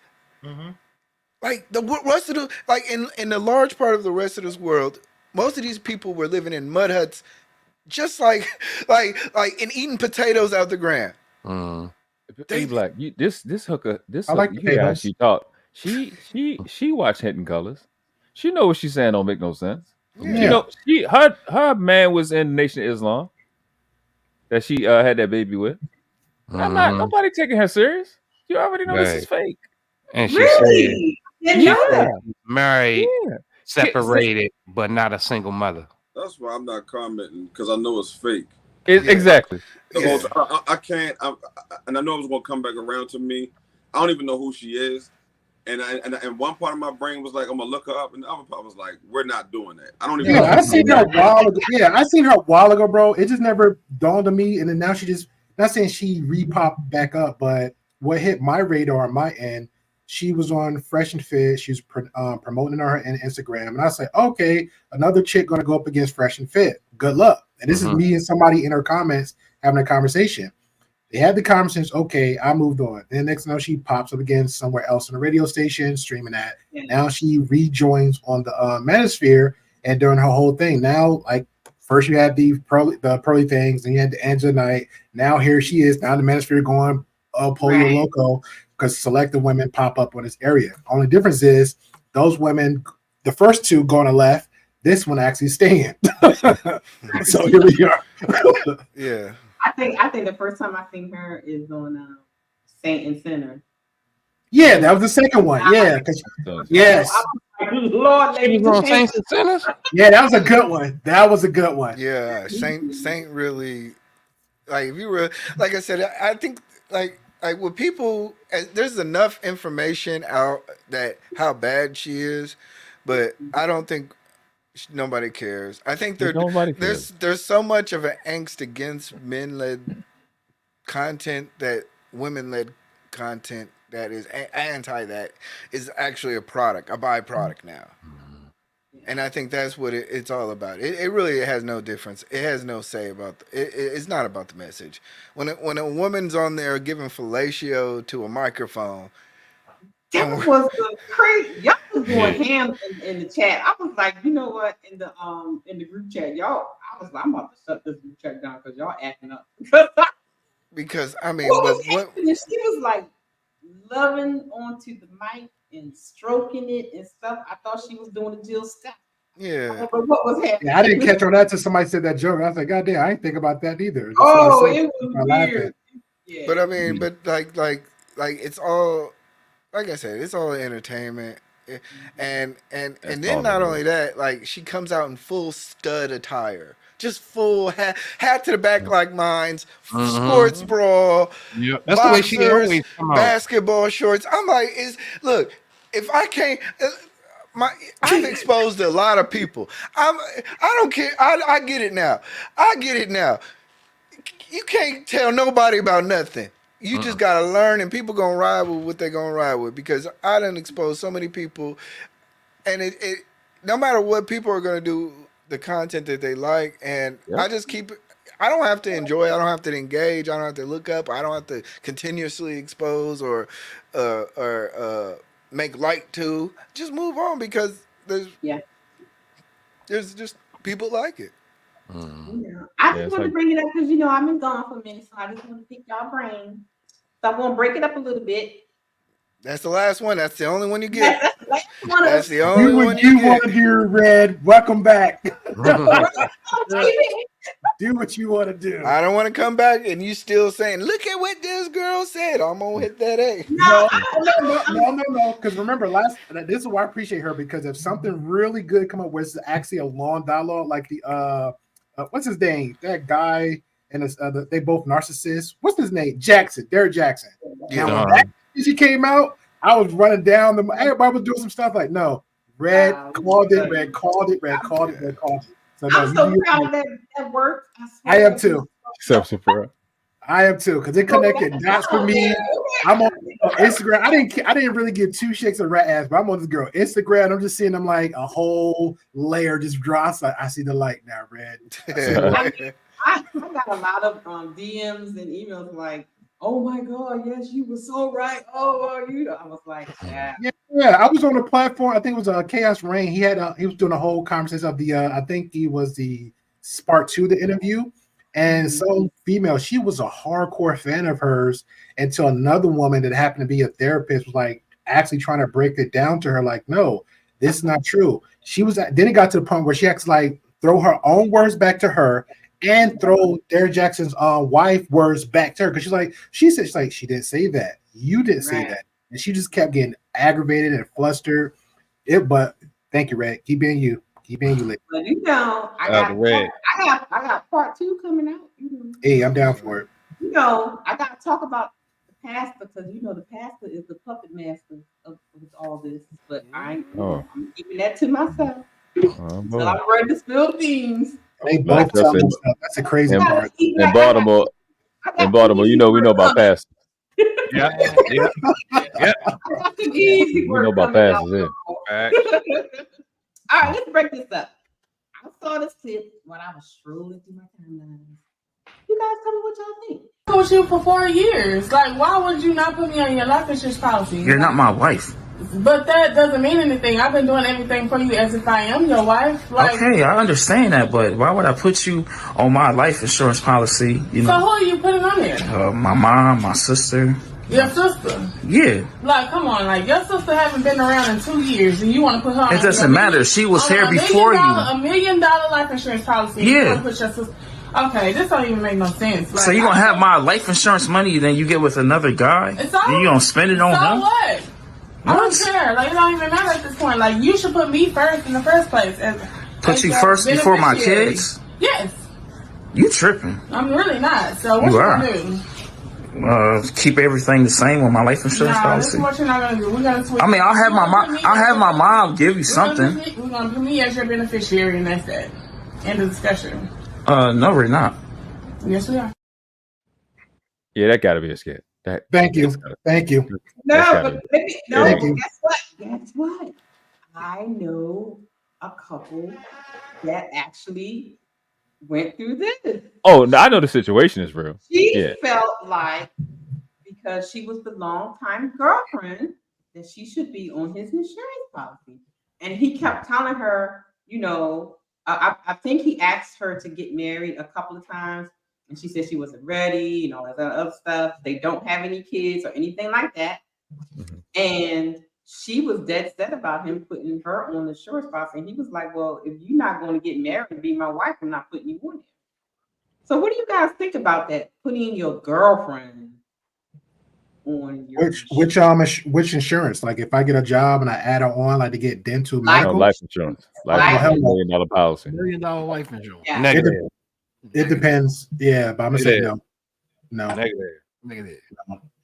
If she ain't my wife, no the hell she won't. What if she your wife by common law? Right. Oh, Ooh, God, good there's no TV. common law where we at. No. Well, I mean, I got a little experience in insurance, but I think you should leave it to the person that's most competent. And you can also name financial institutions too. You can name your beneficiary anything you want, a trust, anything. So, yeah, no, I don't really care about that. If she's not competent, I'm not giving her the money. But that's just me. Right. I know. I just know. I have training, so that's just I ain't. I refuse. I don't care about this situation. Oh, but I really love you. I couldn't give a fuck. You don't know how to count, bitch. I don't give a shit if you love me, Right. What we doing?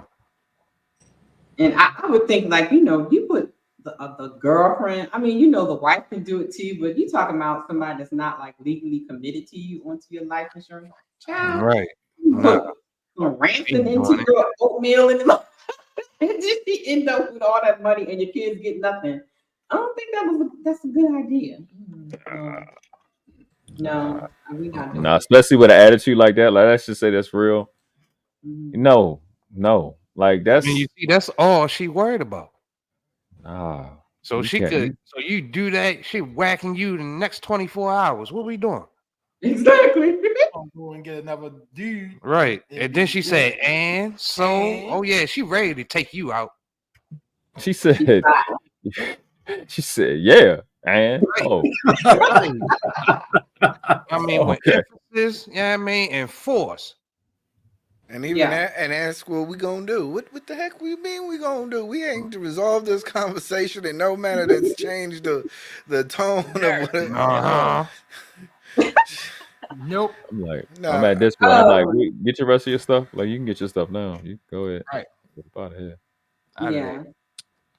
Guys, I want to know, what would you do in this situation? So you mean to tell me I just pulled a 13-hour shift and I ain't got no food to come on to? Huh? Why you didn't get something on your way home? Why you always drink water for your raggedy cousin? Look, I just pulled a 13-hour shift. You being my wife, I pay all the bills in here. All the dishes clean, your clothes clean. Why? What? You don't fix me no lunch for my job.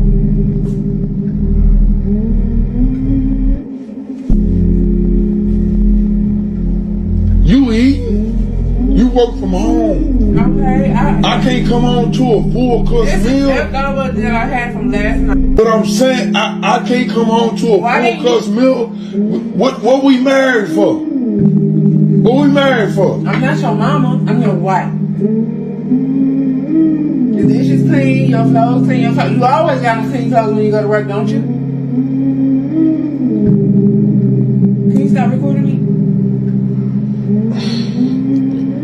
I can't come home to a full course meal. Working all these long goddamn hours, I can't come home to a full course meal. Huh? I just knew I was gonna come home and have some food on the goddamn stove. And now you playing, man. You playing. You playing. On your way home. Well, you playing. What the hell we get married for?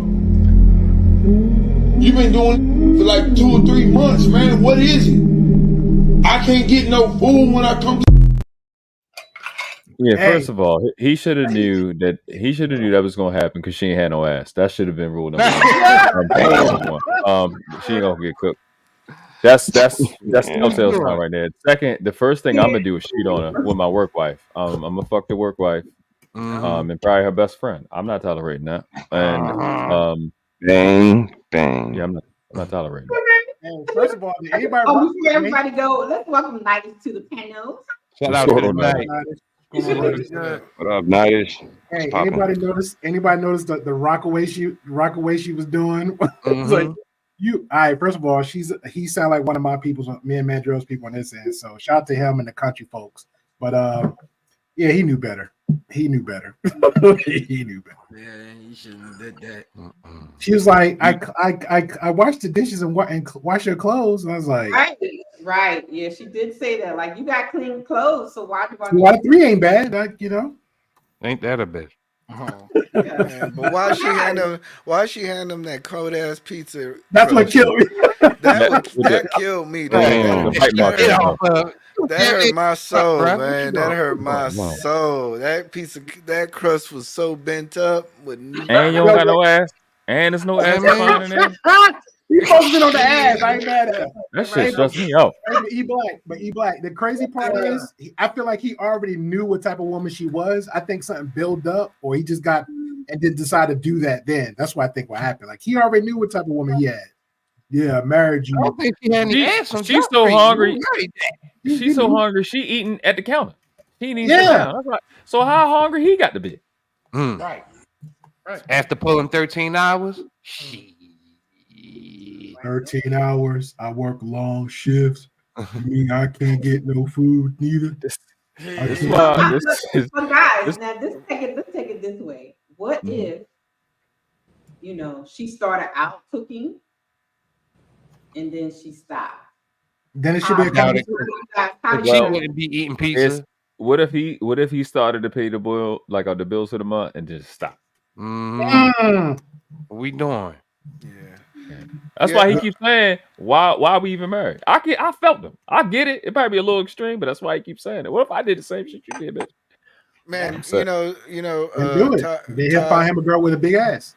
Ty, there's a clip that's from a show. I don't know what show it is, but the older black woman said, I used to make my husband meals when he came home because we deal with so much in the real life, going out, facing the man every day. And then when you come home, you want to treat him like somebody who's special because that's all we got. I think she's gotten to the point where she's seeing the man as a figure in the household, but not the man in the household, and not a human being. More or less, like pay the bills, take care of what's necessary. You're supposed to do that. All that internal dialogue, and not recognizing that this person has goals, dreams. He's sacrificing to, and not giving appreciation to the person who's actually in the house and how they want to be treated, because it seems easy that we can just eat, go to work and just give up our paycheck and pay these bills. It just seems so easy to just do that. But really, in reality, there's a lot more that goes in behind that, especially if you're actually a man of value and a man who wants to actually do those things for the person that you care about and your family. Wait a minute. Let's have some empathy for Eda Black. He sounds like he's crying out right now. Bruh. Is there something going on, Eda Black? Bruh, we Did you ask? projecting. Hold on. Did you ask for the link just to troll me? Yeah, I saw you Oh was no, up here. we're now I know you this your first time here, but I don't do that here. We don't do that. So if you're not here for a serious conversation, I mean we have fun and all that, but we're not here to do the trolling and stuff. You have to go on to the other side to do that. What happened now? Yeah, I'm confused. Night has crossed the line. Yeah, Night has crossed the line. Yeah, I don't do that over here. Now back to the actual conversation. Yes. I agree with E Black, but I think with that being said, with them two individuals, clearly that wasn't a skit. World class. Yeah, Clearly it was a skit. Yeah. That should have been it's both their faults. For him, he should have chose wisely. He should have understand what type of woman he should have wanted. Actually, he should have understand, hey, what kind of wife he wanted. Just like she want what she want. Period. He And said it 2-3 months. He said it's been going on for 2-3 months. So it seemed like she was cooking. and you good ass ears. Right. That's why I said Yeah. that. She just stopped. Like she was cooking and then she just Then somebody got to make a decision. Either stay with the BS that you're dealing with and just start crying and complaining and to suffer. Because there's guys that still do that too. I know a guy come by the work, he'll get a bottle of liquor, he'll ask the owner, is it okay? He's just chilling in the back so he can get his mind right before he go home to his wife and kids. That's the thing. You know what I'm saying? So either deal with it or I'm not gonna say she got kids, so I'd be guessing on this one, but take the necessary steps to try to make it work. So what she want, what I work, what we can do together, or just like, you know what, it's not working. I'm gonna say something real quick, man. I don't know if I'm too goddamn real for TV or some shit. Number one, even if it wasn't a skit, that's a weak ass man right there to come in the house and videotape this shit. You know what I'm saying? I couldn't even, because if I come in, if I even say something like that, I'm not videotaping it. But okay, cool. It could be a millennial. I'm not those labs at the millennial shit. I'm definitely a Gen Xer. No, you're old dude. Yeah, but the whole point I'm trying to make. Another thing is, I can guarantee you that every man on this panel was kind of like myself. I learned how to fucking cook my goddamn self. I feed myself now. You understand what I'm saying? And even when I've been in relationships, we split the cooking. And it ain't some shit like, oh, you gonna do Tuesday night, I'm gonna do Monday. It's just like, who's cooking tonight? Whoever gets to the kitchen first type shit. I don't know nothing about putting in 13 hours and even expecting somebody. First off, I could buy some shit. You know what I'm saying? I mean, you talking about, and then if you don't want to spend no money out, and that's your right, and every man has a right to have the type of household. Going back to the brother that said he knew what he was getting into. I don't even want to see this shit. You know what I'm saying? If you knew what the fuck you was getting into, what exactly are you exposing? You know what I'm saying? It's kind of like cook your own goddamn food, bro. Like I don't. That's my standpoint. It's not about that, man. But I won't let you complete. I'm sorry, it's not about. Let me just finish. At the end of the day, I'm gonna wrap it up. At the end of the day, if he's laying it down in that bed, if he's really working, because we just got a sound bite. We don't know, even though he's working 13 hours, we've clearly seen situations where motherfuckers is not bringing all the money home. You know what I'm saying? There could be a disconnect on that man's part where he's not doing something. Because a woman, when you're doing everything, and all men on this panel know, we can give all these different scenarios, but if you laying it down in so many different aspects, this is not even a topic. You know what I'm saying? It's like he's lacking something. Somebody else gonna be knocking it down. Oh, that's why. That's what I asked. That is why the ass is flat. Going downhill, huh? So I know hoes. I just That is why the booty is flat, sir. Bravo. I mean, figure that out, bro. Somebody said something about 2 or 3 months. It's been going on for 2 or 3 months. Yeah, that's what he said. That's standards, ladies and gentlemen. Again, standards. I wish, again, you got one day. You got one day to not feed me. You could believe Chick-fil-A still open. You could believe I'm coming home full. If I don't take your credit card and put it on $1,000 on DoorDash, I'm just gonna come home with the Applebee's. Oh man. I like you. Like some guys just I don't like think. him. Like where you get that food from? From I you? like him. I like him They're already. like, where you get that food from? From you. What you Mm-hmm. mean from me? Yeah, I mean you supposed to feed me, right? But So it's you know, but what Kylo? Yeah, Kylo. So you saying? Let me ask you this: as a man, do you think that like after a while you settle down with a chick, y'all go off the pasture, y'all say y'all gonna make it happen. What type of lifestyle do you think you're gonna live with a chick? What type of Do you life? think do you think it's just 50-50 all across the board? She can go out and eat when she want, or do you think there's certain roles that you as a man that are going to be necessary, or she's going to be necessary? But that's the thing right there. When you said there's a certain roles, I don't know if, even though I'm old school, but I do have a nice little hint of the new age shit. I'm not a man that's actually requiring a woman to be necessarily cooking for me. I also know I command that without me commanding that. How do I know that? Because that's all I've ever done. But you're doing that. I'm an alpha bullshit, man. Come No, he on, wasn't. man. No.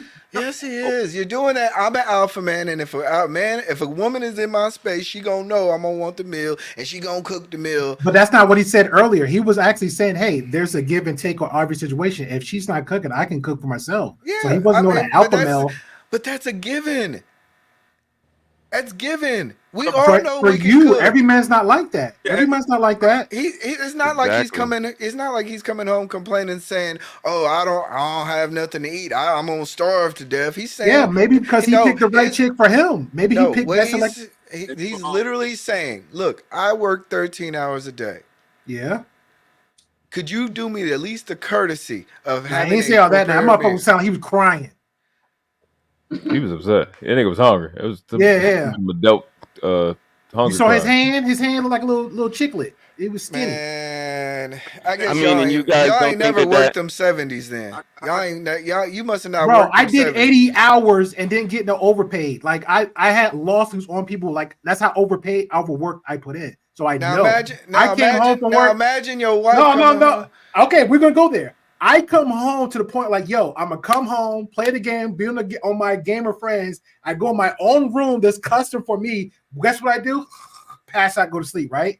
My girl at the time did the stuff that was needed. She was home most of the time. We paid the bills. Sometimes she'll pay the light bill, or I pay all the bills in full. That was our arrangements. You know what I'm saying? She worked a little or she worked a lot. I worked full time. You know what I'm saying? So you do have those dynamics. But what was in that house was home cooked meals. But I like to cook. So on my days off, Friday, Saturday, Sunday, I cooked. How about this? How about, because I know y'all wanted to respond, but how about this? How about because these are the scenarios that we're going through. But if we take the video at face value, she wasn't rebutting that expectation of having food there. Because when he said cleaning and food, she said, well, this is clean and that's clean. She didn't say that we don't have no agreement like that. A nigga, you being different today. So that's some agreement that they had, and he outlined that, look, you ain't been doing this shit recently. But that's why he gave the 2-3 months. Exactly. So he's saying, like, listen, you have a habit of this. I didn't slack off for 2 months doing what I'm supposed to be doing. So it seemed like they have an understanding for their marriage, and she's not holding her in. And shouldn't he not expect it? Now, granted, we just talking about cooking. It's not that big of a deal. I'm vegan. I cook all the time. But if that's their setting, because I have a homeboy, he don't do that much cooking. So I understand this. My best friend, he don't do that much cooking. He can cook, but his girl does most of the cooking through their marriage that they've been together. So I can understand him. He drives trucks. He comes back. He expects some food there. And not too many times if he said it wasn't no food there. But I can imagine he'd be pissed off. But he'll be understanding like Carlo, right? He'll be like, all right, I'll knock it out. But if they have that type of situation where they've been married, it's been months, 13-hour shift is still a 13-hour shift. And regardless of what you're doing, you're sitting at the desk, you're driving cars, you're doing something hard. 13 hours is 13 hours. What's some food made? It's not if we get to the point where a man can't ask his woman to cook and have a home cooked meal, he's not asking her to go to Bora Bora. He's not asking her for a threesome. He asking for food. Just as simple as it is and easy as it is for him to make it, it should be just as easy for her. Yeah. I don't think it's that hard of an ask. And we're not trying to have it archaic and just bonded and limited. She got to fuck. It's not that type of situation. Yeah. I don't think a man asking for food at 13-hour shift is crazy. I don't. Even if she miss a day world class, you know what? Some chick like, you know what? I know my man. I know he's like, so let me go order something for him. If I don't got the time, I'm good with that. I'll be fine with that. And even banking on top of that, she works from home, so why not be doing more? Right, exactly. That's Yeah. I was waiting for somebody to pick that up. Yeah, I mean, it's all the empathy. She has no consideration, like Marcus says. She's just selfish, and like Great Pill said, if she can't even think to order out, I get you don't want to cook something for me, but to think that I don't deserve any food or whatever you hand me, a half-bitten pizza, like that's the consideration that we as men just want a little bit of consideration. And coming from the people that say everybody's different, everybody deserves consideration, it's really ironic that we don't get none of it. I'm gonna say, I found out probably within the last year, they said that when a woman leaves a man, it's not when she actually leaves him. She starts leaving him a long time ago. Yes, that woman right there is leaving that nigga. Yeah, good point, Lakara. Good point. Y'all on it tonight. Yeah. It's his fault. He definitely got a plan. After 3 months, that's on him. I think she getting dick from somebody else. That's what I think. Facts. 13 hours. The cooking stop, the cleaning and the other shit was coming next. So it could be a toy. Yeah. Wait. You mean she got the bonnet on in the middle of the day already? She already in sweats. She home. What you mean? She comfortable? Yeah. Right. But Statement made. Home eating pizza. Access denied. Yeah, man. She already. You got something on the topic before I go to the next video. And I'm back with Noble. She ain't got no ass. That's what we had. That's my I draw the line. You got that. I'm good. What would make if she cleaning and did everything else and she just haven't been cooking for a few months? Why would you record it? Yeah, that's why I said earlier. He was going through a lot, and then the little millennial thing. I guess the old head one, like, you know what? Let me just get some proof. Somebody probably put a bug in his ear, or somebody planted a seed. He gonna say, "Me too." And that's when he pulled up the phone, like, let me show some proof of receipts. We can probably go back to work 13 hours and bitch and complain about his old lady. That's what a lot of the guys do. But the other dude, like that example, world class dude, okay, fuck with me if you want to. All right, I'm gonna go do me. And that's what's gonna happen. Because you get those type of guys too now. My chick ain't handling business like you're supposed to. Week 1, correct. It's not happening. Discussion. Week 2, discussion. How do we get to the camera? We don't have a real say. Right. I ain't getting on no camera. We really don't. We just are like have a lack of power in that. The power dynamic is off in there. We can do what we want to do. I agree. To me, it seemed like a discussion. And once we understand and it's established, he said 2 or 3 months. Yeah. How long does it take to get it? Right. So although my friend thought I was trolling him, sometimes it'd be crying, just straight up crying people be doing. Okay. It's not necessarily a troll. And when we go, he's weak and he videotaped it. I'm going through it too. To me, that's a little bit of crying. All right, may I respond to that, please? I think it was for a little bit projecting, because this is literally what we was do. And the fact that we went like 20 minutes when it was clear to move on from it, and you brought it back. Now I'm convinced that you're projecting. So either we got to stay with the conversation and keep the bad boy going, or we got to go ahead and politely exit out the whole panel. You think that the man wasn't crying right there when he video? You talking about E Black, or you talking about the guy in the video? The guy in the video. That's okay. Then I apologize. His wife, that he is to a point where he can't talk to her. Oh, I already admitted he was crying. I felt like he had a lot of hurt pains. He had a lot of issues going on, or he wouldn't go that far to go ahead and record his wife so he can go back. I even said it earlier. World Class said it earlier. Everybody pretty much gave perspective on this poor soul. It's clearly something going on with him that built up to the point where I don't think that he actually had a conversation, because he said, 2-3 months? I don't really think he had a real conversation or a real sit down or even put down something. He should have put boundaries down when he even met the chick. But instead, he decided to marry her, be engaged with her, move her in, I'm hoping, his house. I'm hoping. So he didn't put no real boundaries down on what his expectations of what he want as an ideal with his now wife.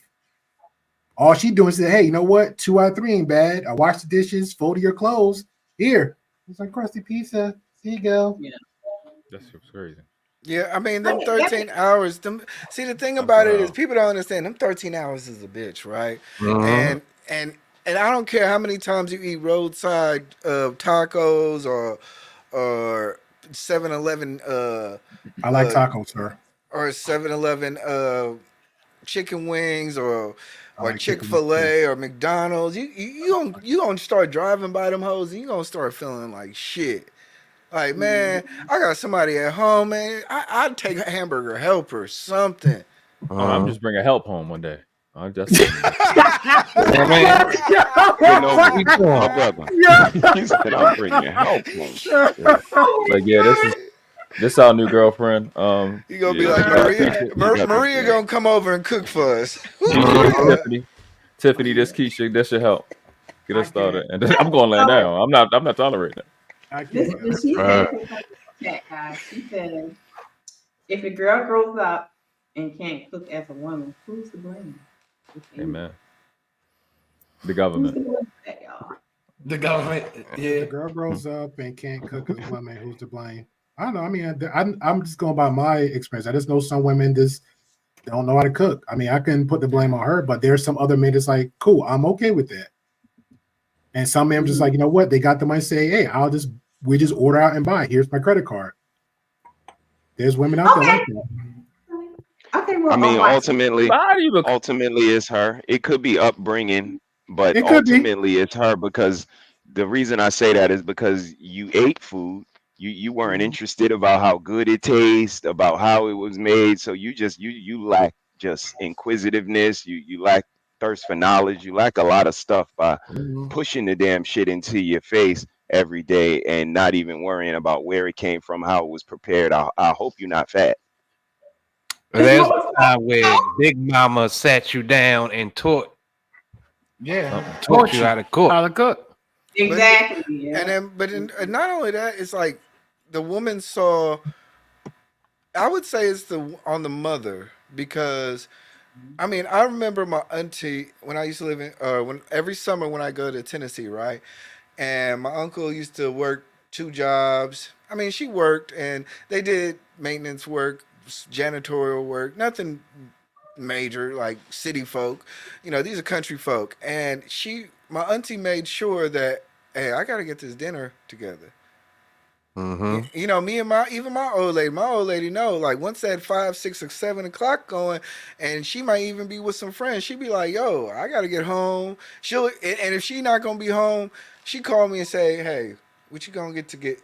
Are you ready to eat? You trying to, you know, like, it's the courtesy part that I think people are missing. Like, it's the caring part. Like, this is my duty to, as a human being, like as a female human being, I should be caring about the man who I'm laying up with. And that lack of empathy, like, okay, washing the dishes and doing the clothes, that's stuff that you do for yourself. Y'all women, y'all got tons of clothes. Trust me, I know. Tons of pairs of socks, tons of stuff. We got one jumpsuit. We got one jumpsuit we wear and some holes on our socks, man. We ain't tripping. You know, like, but like, food is like our life force, and they always say the way to a man's heart is through food, and it's true, especially a working man, especially a man who's about his business. I don't know. I just think she's not seeing the man in the house. She's seeing a person in the house, a figure in the house, but she's not seeing the man, and she's forgetting the role that, you know, both people play. And I'm pretty sure when she feels lonely and she wants to go out and see the movies, she's gonna be looking towards him. What's the difference? We know food is not her love language. Yeah, food is not her love. No, you're both wrong, sir. That's a fact. Food is her love language. You saw that little dried up pizza. She was eating good. Just herself. Yes. She's by y'all crazy. Okay, I want to show y'all this clip, right? So, you know, what would y'all do if you had a woman like this? Cause I ain't got no fucking orange juice, man, for this for these smoothies, man. So do you want me to put the taco seasoning in the meat? Why don't you put taco seasoning in meat? What you making? Spaghetti. So why would you use taco seasoning? It's still seasoned. But it's seasoning for what? Tacos. So why would you put you season the meat like you would season just regular meat? Season salt, a little bit of garlic pepper and some more shit. Not taco. You use it only for tacos. What made you want to put taco seasoning in? Because it's seasoning. For tacos. Why the fuck do I like you right? The louder you get don't mean that you're gonna get even whiter, more whiter. Okay, so you don't want me to put the taco seasoning. Well, baby, it don't go in there. It don't Okay. go in there. That was not a question for you to ask me, baby. All right. What the hell you get mad at me just for all right? What type of shit is that? Hey guys, cook a roast with me. First, we're gonna season. Season, miss. You need to season your stove top with some bleach and other cleaning products. Okay? Forget about the roast right now. Then we're gonna do the other side, and after it's all seasoned, you're gonna coat it with flour. I know she fucking lying. Just like this. Gonna do all of it. Excuse my dirty stove. You think it more than dirty? Why you even showing that on camera? Quick fry it. And you ain't got no shame. Your shame box broke. Now. His shame box. That's a lot. This is a lot. This is a lot. As a vegan, I rebuke all of that in the name of yo man, yo.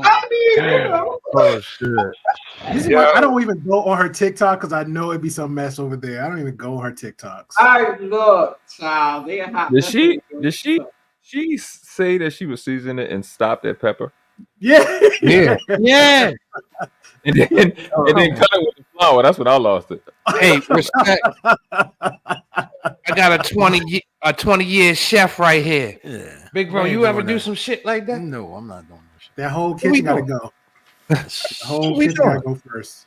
Yes, that's the type of stuff you see in the compliance meetings at the chef. Hey, we don't do that. Before Red triggered us with the second video, I think I'm gonna go ahead and be on the opposing end. I'm gonna defend the woman, the ghetto woman on the first video. I think she was trying to be supportive of her man. She was there in the kitchen. She's trying to learn some things, and he was bastardizing her. So let's go. There's some shit you should just know. He was trying to teach you though. Seasoning on spaghetti feet. I'm not doing that. Hey, it's listen, man. He was more writer. He was more writer, and that's for me. That was indicative of everything we see, man. Ignorance is very bliss, and matches are made in heaven. And he's more writer because he was wrong. He was right about the ingredients. He was right about the ingredients. But let's keep 100 now. Let's not act like we had them poor moments because we talked about oodles noodles, we talked about Doritos. So he could have just like, know what, baby, that's all we got. Or better yet, clearly there was no goddamn spaghetti sauce because he could have went and got the spaghetti sauce and showed the can in the bottle. So there wasn't. So that woman, his loving, supportive woman, said, "You know what, babe? This is all we have. This is what I'm showing you." So since she's getting louder, she's trying to tell him, like, "Do you really want to show the cameras? We don't got shit here." Yeah, I mean, I really despise the "you should have picked better" thing that we be saying. But one thing I don't like more than no buts is dumb chicks. It's all his fault for picking that dumb girl. She's stupid. She's stupid. He's an idiot for having somebody that dumb in his life. And I don't really hold it against her because she was helping. I think she's seen that before. I've seen my mother do that before. I've seen that. And she graduated from culinary arts. She's used taco season, like, oh, add something different. It's not that bad. But she's really dumb and he got mad trying to explain it to her. Nigga, it's your fault. Like, what you mad at her for? Again, he used writer to prove his point, so it was just indicative of the whole conversation. He just training his little girl, man. He ain't trained right. He don't know how to. He don't know how to conversate. That's some good ghetto love. He don't know how to communicate with his women. He grooming her. Yeah, he grooming her right, man. He just getting her right, man. She gonna be all right. She put the pack up, right? That woman, I don't know. I can't see unless you want to play it back. I didn't see. She had a little bit of better booty than the other chick, but again, she was in the kitchen. She had a nightie on. Did she have a bun? I didn't pay attention to the head. No, she didn't have a All right, so she looked a little bit more presentable. Okay, so she was there for her man, and he getting all riled up for what? You know, he need to tighten up. Beans stressing me out, Noble. What is Beans talking about? He stressed himself out. Yeah, that's what he did. Stay stressed out. Bean, just because you type in capital letters don't make it better, man.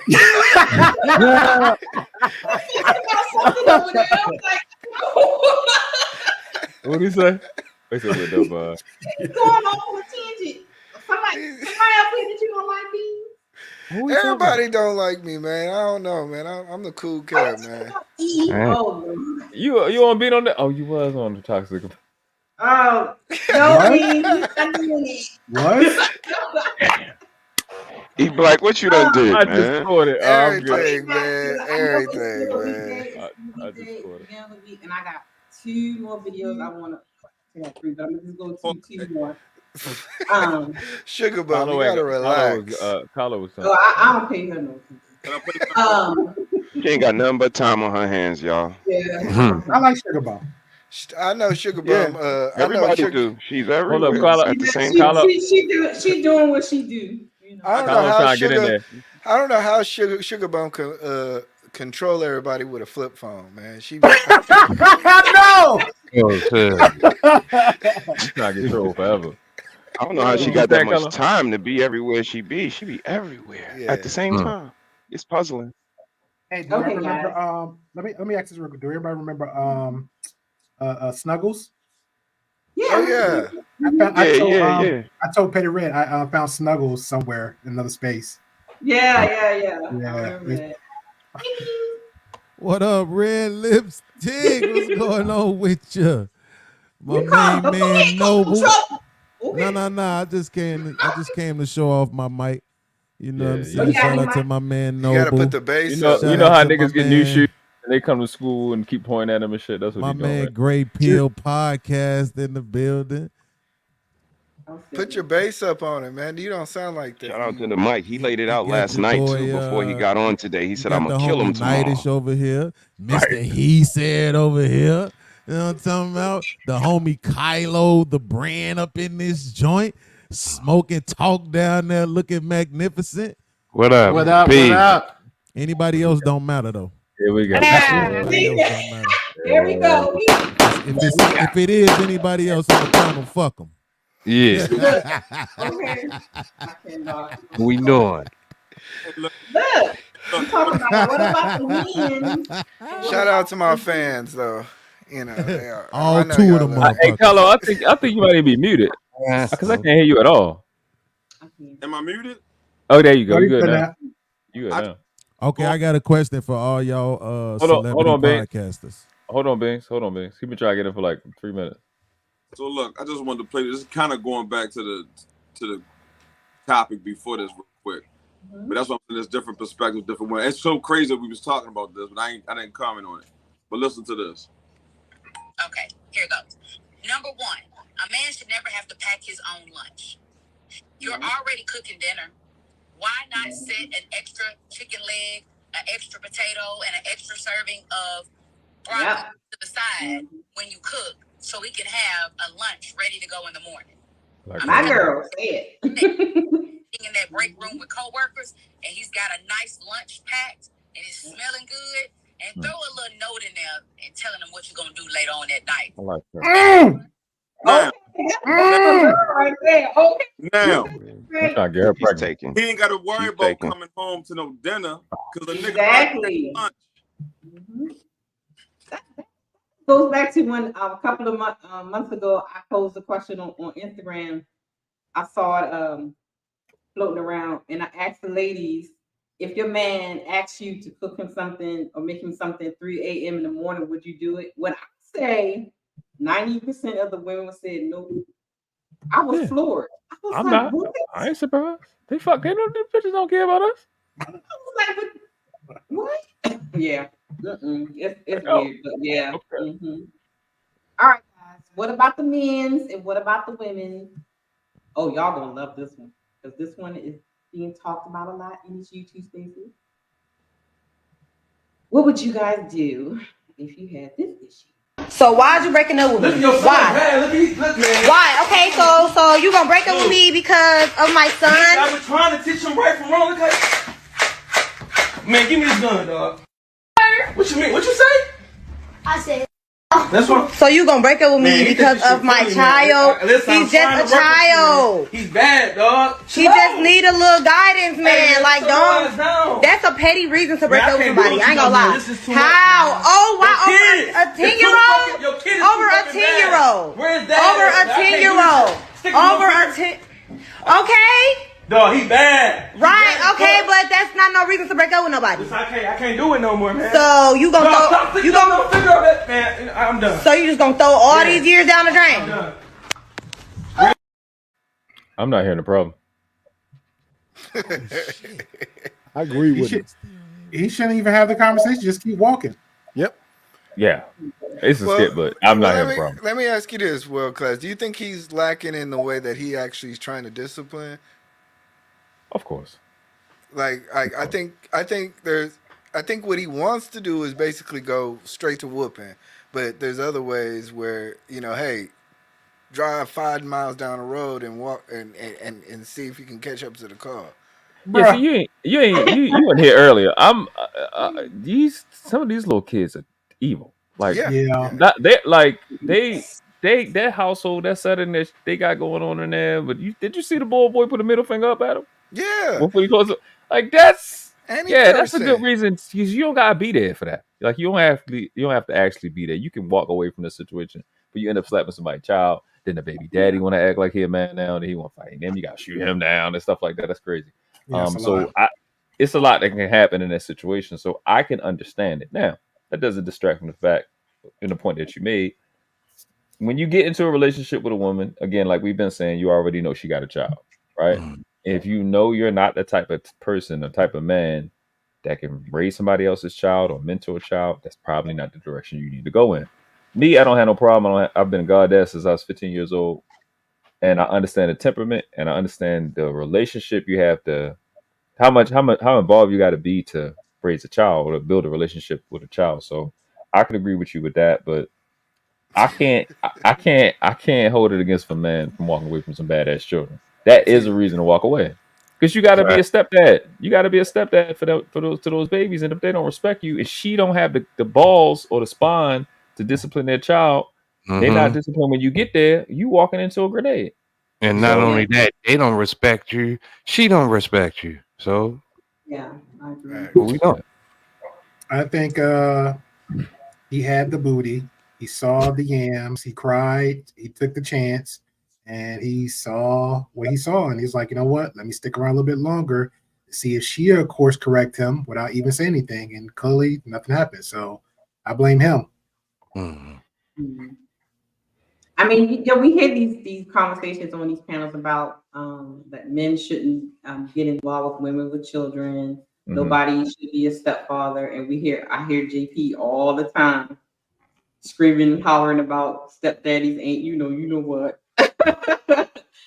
Like it's a big thing now where I can see why men would say don't take on that responsibility because of the way of the children being raised now. It's a red flag, but like, because I remember I was on a panel with a whole bunch of men. I was the only oddball saying I would date a single mother, but it's not every single mother. Like if you see that one, doesn't mean for all. You can tell, like you could tell there's some evil kids versus some baby kids versus some well-obedient kids. There's a difference in how the mother raised them, even the dynamic. If you have to go that far with the relationship, see how if the father's in a life or not a life, but it's a conversation. That woman may go ahead and push the conversation for you just because, hey, this is my kid. You know, I dated a single mother that acted like I never saw the kid at all. You're not going to come to my house when the kid here. If the kid's not there, then you're more than welcome over. Then it got further to the point where, okay, well, when the kids sleep, you come over. Or, hey, I got my own place. You're more than welcome over anytime, every time. And that's what she gave more of her time to show.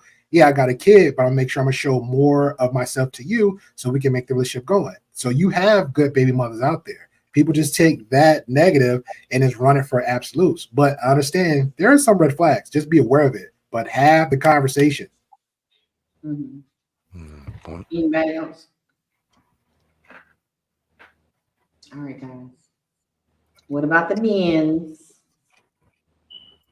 We always talking about the women divesting. I'm out. What? I'm just saying. They talk about the women divesting and carrying on. So, I saw something, and so we're gonna talk about it because we're talking about the men. If I can get my video up, and I want you guys to tell me what you think.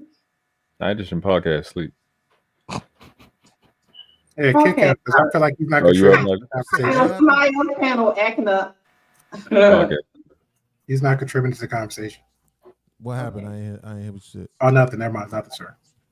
Okay, here we go. Y'all not Beans, what's good? I wanted y'all to help me real quick so I could really contribute. Okay. We just talk about accountability with two flat butt women, so I don't. That's a fact. First of all, let me tell you something. Me and my lady was at Walmart yesterday, and we seen this woman who had no ass. I'm talking about not at all. No ass at all. And look like Channel 11. And her boyfriend still smacked the shit out that motherfucker when they was walking to the car.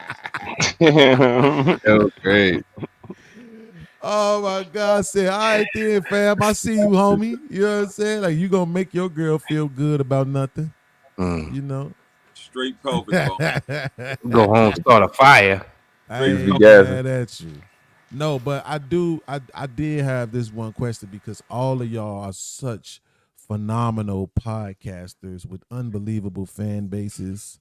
Here we go. And making so much money on YouTube, and I'm just trying to keep up with y'all. And I'm just seeing, look at Gray Pill Mike. Gray Pill looked like he flew to Dubai to get that mic, right? Like he caught a plane to the whole They could have married it. They could have mailed it. They could have mailed just it. to get that mic, right? You see Smoking Talk down there chilling. Look at Nightish down there. Okay, he look like he got a couple of mics. All right, I got two mics, one for me, one for my lady. Because I'm trying to, ingratiate her. Is that a real word, or did I make that up? That's the real word. Okay, cool. I'm trying to ingratiate her into the podcast world. Oh, Lord. Because I think that's going to help me get money, right? So, I'm trying to, my mic is working for some reason. Her mic ain't working. I'm using an M Audio Duo. I got both the mics running in. When I plug my headphones into the Duo, I can hear them both. But it's not coming through the StreamYard. And I wanted her to be able to contribute too. But if you ask me a direct question, because I love the support that you give to all of us, Red Lipstick, I will definitely be a blessing to the podcast and answer it directly for sure. Okay. We're going to talk about the women. The women have a problem when the men talk about the women divesting. Mm-hmm. So I have a video. I want you guys to watch it. Women that other white men genuinely do not want. You don't get the top of the line white women. You don't. This is the final part in my. Did y'all hear that part? Play back again. No, play back one more time, please. Because I want to see if y'all agree with that. Black men get the white women that other white men genuinely do not want. You don't get the top of the line white women. You don't. This is the final. Do y'all agree with that part? I No. yeah. No. I don't even know. I have no No. idea. No. Yeah. No. Who's saying yeah? Who's saying no? Me. Gray Pill. I don't know who me is, but Gray Pill saying no. Smoking Talk. I said me, and I say that because if you look at it, it's a big white woman with either a small dude or a skinny, tall dude nowadays, especially here in Baltimore. But it's like picking a litter of white women that actually look like something. You don't get the ones that look like Ice-T wife Coco. Nah, you get the ones that's just the trailer park type. I don't want to overthink this, but I would think that because most races are race loyal, I would think that even in the upper echelon of white women, they're still race loyal. So, I mean, just by statistics, that like upper echelon Asian women are gonna still be with Asian men. Upper echelon Latino women are still going to be with Latino men. Black women are still. I think so. I'm not trying to be a contrarian on the point, but I don't think that any race particularly has a hidden Goku card for all women, for any other race of women. I think black men have a better chance of getting upper echelon black women. White men have the better chance of getting upper echelon white women just by the fact of their race loyalty. So, just to add on to E Black and come back to Smoke and Talk. Yeah, I think every race have their own struggles. Just understand what's what, especially if you get into it. That's one. Far as Smoke and Talk, for those type of people that have that type of thinking, like get outside the box a little bit, because I've seen, like, I understand there's like an opposite, right? You might see a heavyset woman with the thinner guy. You might see the ugly guy with the good looking woman, vice versa. But there is guys that, have those type of women. It's just not always about the negative of it. So I just suggest people just look a little bit out there. They out there. They are out there. I mean, I wouldn't disagree with that. I think the majority of people are average or lower echelon. So that's why you see what you see. But the upper echelon, there are some that gravitate to professional athletes. There are a lot of college campuses that a lot of the white girls with trust funds are walking around with. A lot of the fellas that catch footballs. So depending on where you focus your attention, but most of the people reside in average or below average. So that's why you see a lot of, Pookies or Ray Rays or whatever you want to call them at this particular time with the larger average white girls. So, I kind of land in the middle, but I kind of look at it from a logical standpoint of why we see the numbers kind of tell the tale. And I would even argue, let's keep it 100. Like some real women, since for the college women, stuff like that, some real women actually know what they want, so they go after what they want. Just by that little comparison you gave. So if they see a guy up on his prime, has potential, so to speak, they're on that guy. They're like, okay, I'm supporting you 100% because I see you going to be somebody, and they there for the long ride. Now some might be supportive of it. Somebody like, I have toxic agendas, but they know what they want. I'm gonna say this. Interesting. Go ahead, Colin. It depends on. So like, there's always little pockets of American society that already has that biracial situation set up. Let's take like a York, Pennsylvania, and there's a lot of people from Baltimore on the panel.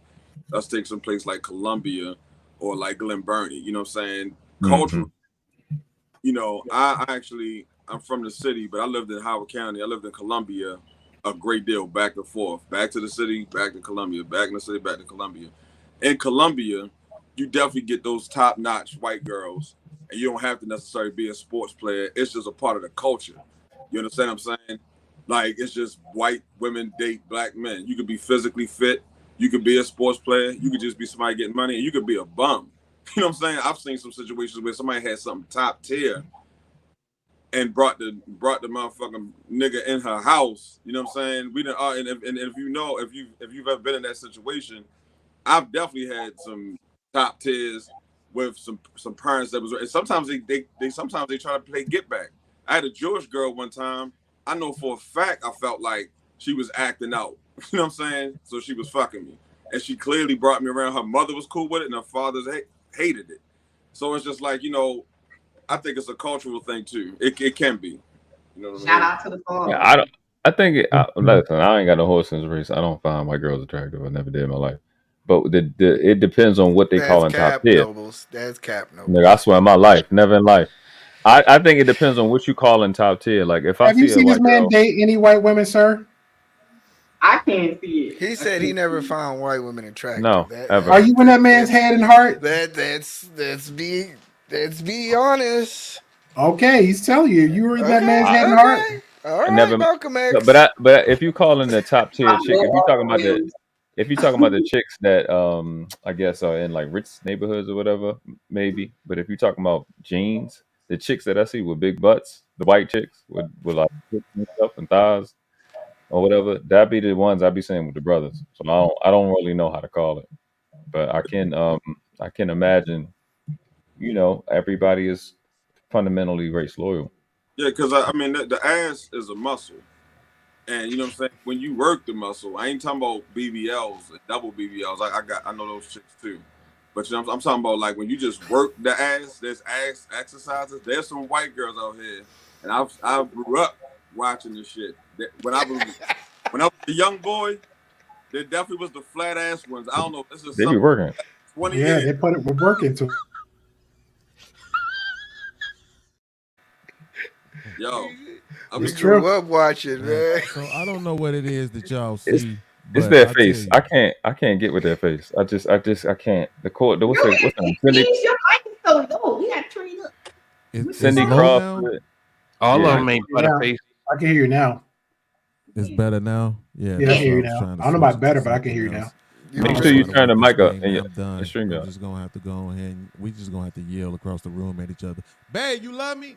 Shit I like can't. that. You know Why what I'm was that saying? low? That was lower. Fucking mics don't Yeah, work. like But your no, I was face. I gonna can't. say, I can't hold fuck on, with it. world class. Hold on, world class. I Damn, dig Oh, it. that's man. Yeah, your mic is low, man. This Pause. nigga Nigga got better 2 hear new you. subscribers. Now he don't want to let me talk. This is what I'm saying. Hey, I just went from 618 to 620. That's why that Bang, joke came out. bang. But I wanted to say this. I think this is some bull crap to a certain degree. Because like when I lived in Iowa, right? Them brothers down there, they didn't have no fat, bloated white women. They had regular, everyday white women, right? But I think what happens is when you're a certain type of guy, you're gonna attract a certain type of woman, regardless. You might be able to do a little bit better in your own race just because of cultural identity. Being able to understand each other, make people laugh, know what the person is talking about, get their references and stuff like that. You hear women say that all the time. He wasn't all that, but he was good. He was this, he was that, right? That's Most of the universal, women who though. say they be average, by the way. But the I think the truth is, like, I see a lot of black guys that be with white women, and the executive types, they be with those same kind of white women. So you take the Michelle Obamas and the Angela Bassett, the weird looking black women, and then you just make them white. And those are the kind of white women that I see those guys be with. Now if you talking about hood guys, right? Then yeah, but that might not even necessarily be for love, for family, kids, legacy, right? That's probably just for kicks and for shits and giggles, and because the heavier set white girl gonna take care of you. I know a couple of guys that rock with white girls, and I'm just saying the ones that wasn't on the usury tip, they didn't just take any old looking white girl. Like, I think that's some bull. You see a lot of brothers who struggle mess with bigger white girls. A lot of guys who come home from jail mess with bigger white girls. But just on a humble, on a regular, I think that's some bull. We probably need to stop that narrative. I don't know. We can't be. Yeah, I'll concede that. Nah, I don't need to stop nothing. I lived in Plattsburgh, New York. The population was 98.999% white. And the black dudes up there that went to Plattsburgh University, that worked at the higher echelons of jobs there and ran the car dealerships, they had fat white girls. Look Now, what you you may have just seen said, something though. anecdotally different, but again, from New York City all the way up to damn near Canada and back down to Florida, in 50 years of living, mediocre, average fat white women is what the majority of regular men get. Again, when you learn And how to that's catch a and that's and football, that's where I was bounce a getting at. basketball, That's where they I was make getting it at. better. But know what's crazy average that you gets know what's average. crazy about you. Like You I know what's said, crazy and the about you average saying guy that? is not Oh, go booking ahead. somebody like Ice-T's wife, Coco. They're not found around in the Facts. suburbs and things like that. Just like we have our fat African American women, Coco don't they look are all that. fat white women, and that's the majority of that's who we getting. Yo, you know what's crazy about that? I don't think you necessarily put that together, right? He said 99.98%. Of course. Nigga, you got 4 black dudes up there. Of course they got the big white girls, right?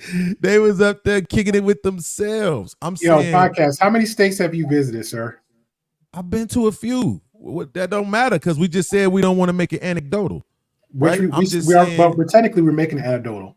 Like okay, so then if we're making it anecdotal, then what I'm saying is like you saying rappers and athletes. I'm saying any brothers. No, I'm keeping on the regular guys. Right? Yeah. When he Mr. He said, I think he's an honest guy, right? If I ask him what were those dudes doing, what were their income like? Were they executive type cats, right? Or were they, second shift at the warehouse type guys? Those are different guys.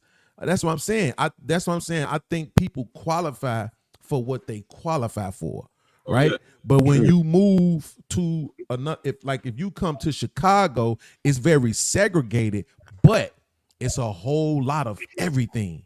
So you see black guys with Hispanic women, they ain't fat and terrible. You see black guys with white women, they ain't fat and terrible. You see interracial couples all the time. But when you see the quote unquote baddie type white woman, she's with the quote unquote baddie type black dude. If he ain't a superstar in the face, he get muscle bound, built up, look like he could kill 4 people at one time with one finger type cats, right? You see these cats all the time. What now, about at Chicago, the like I said, what about what about at the white experience. bars? What about at the white bars? Do you see like the white women there? The gorgeous are white big. women are no. He said are big. They're big. The white women are with the white guys. Like, y'all need to get out. Y'all need to get out more. I think sometimes we overstate. I think we overstate this too much because white girls like white guys. Let's just stop it. Like if you're an attractive white woman, across the more board, than likely you're across the board. He black across the board. Across the board. I mean, yeah. No. Yes. No. What are we talking about? Most white women marry white men. A lot of white women say, hey, either they got affection before black men, they say, I prefer black men because their family kicked them out for whatever reasons. And they say, you know what? The black people love me, so they're my family. That's a thing too. Yeah. We're talking small percentages of no, but we're on the anecdotal now because technically he said his part. He said his, I'm saying mine, so we're all anecdotal bit. But my thing is this. This is what triggers me, real talk. When we be speaking these anecdotals, then we want to say percentages, but we don't show percentages. It depends on where you at. That's why I say you got to get outside your dome just a little bit. Okay, but stop right there. It's believable though, because I could be wrong on this, but I think either the number 1 or number 2 interracial marriages in America is black men and white women. It might be white men and Asian women. I think might be number 1. And black men and white women is number 2. It's one of those. Okay, guys. I'm saying they ain't marrying all fat women. Like, stop. Hold on 1 second, guys. Hold on. I want y'all to hold that thought. Hold your thought, because I want you to listen to this video now. So I know how some people are looking at the messenger. So I just want you guys to know that this young lady is actually battling cancer. So don't judge her appearance. Okay. I'm glad you told me. I need to say that because people always look at her. She got but here we go. Let's finish. Someone on Instagram, the question's up. Black men get the white women that other white men genuinely do not want. You don't get the top of the line white women. You don't. This is the final part in my series. Someone on Instagram, the question's up. All the content is up regarding this subject on Instagram and my Facebook. Someone asked, a black man asked, when are we going to talk about upper middle class white women who prey on the disenfranchised black man? Let's talk about that. At first, I was thinking about the Kardashians, how they prey on What? a very specific type of black man and then use that and their children for clout and to make lots and lots of money. But that's an elite status of predatory behavior. And I don't think that's really what that question is about. And then there are the blonde bombshells. That's what I call them, who end up preying on athletes for one reason or another. Their fetish is there. They're always at the right bar or the right restaurant, the right gym. They live in the right apartment complex. Just when that 21, 22-year-old man is coming out of college with all those millions of dollars. The irony. And then 10, 15 years later, you got 3 kids. You're running for your life because she's threatening to kill you and calling you the N-word. And now you're paying hundreds of thousands of dollars a month just to keep her quiet and happy and over there. No, we're not talking about them either. When I think, and when we should start to talk about the upper middle class white woman and how she preys on the disenfranchised black man, disenfranchised being that who is without privilege, it's all up in my comment section on TikTok right now. And I'm not really sure, like, where do they meet? At work, college, school. I'm not really sure about that aspect, but none of this is poverty. None of this is poverty. So as much as Dr. Johnson hurt a lot of your feelings, and he is an extremist, it wasn't about agreeing with him. It was about poking the bear, which I always know how to do. Y'all fall for it. I've always said I do it. That's not my problem, nor the point of the video. What I did notice in my comment section is that a lot of black men were defending their interracial relationships and letting me know I'm a racist and I'm uneducated and the world has evolved. Here's my favorite. It's nobody's business who we date. Why should it matter? There are bigger things to worry about in the world. I mean, if you close your mind, and I didn't say black men were writing these comments, you'd literally think you were listening to white women talk. Because that's what I hear out of white women every single time they try to defend their interracial relationships. And then they go and make TikTok challenges about how expensive this one was and how I got them on sale. Or they're making wedding invitations in cotton fields with their black fiancés in shackles. What? Or I think there was another trend about how many beautiful golden brown skinned babies you can have with a dark skinned man. But I was drinking during that time, so I could be off in the details just a little bit. The seriousness is that all of these women come from wealth. Personally, I think it's sexual gratification that gets white women in the door. I call it the mandingo fetish, that black snake moan. Y'all don't like these terminologies, and I don't give a fuck. This is how people think.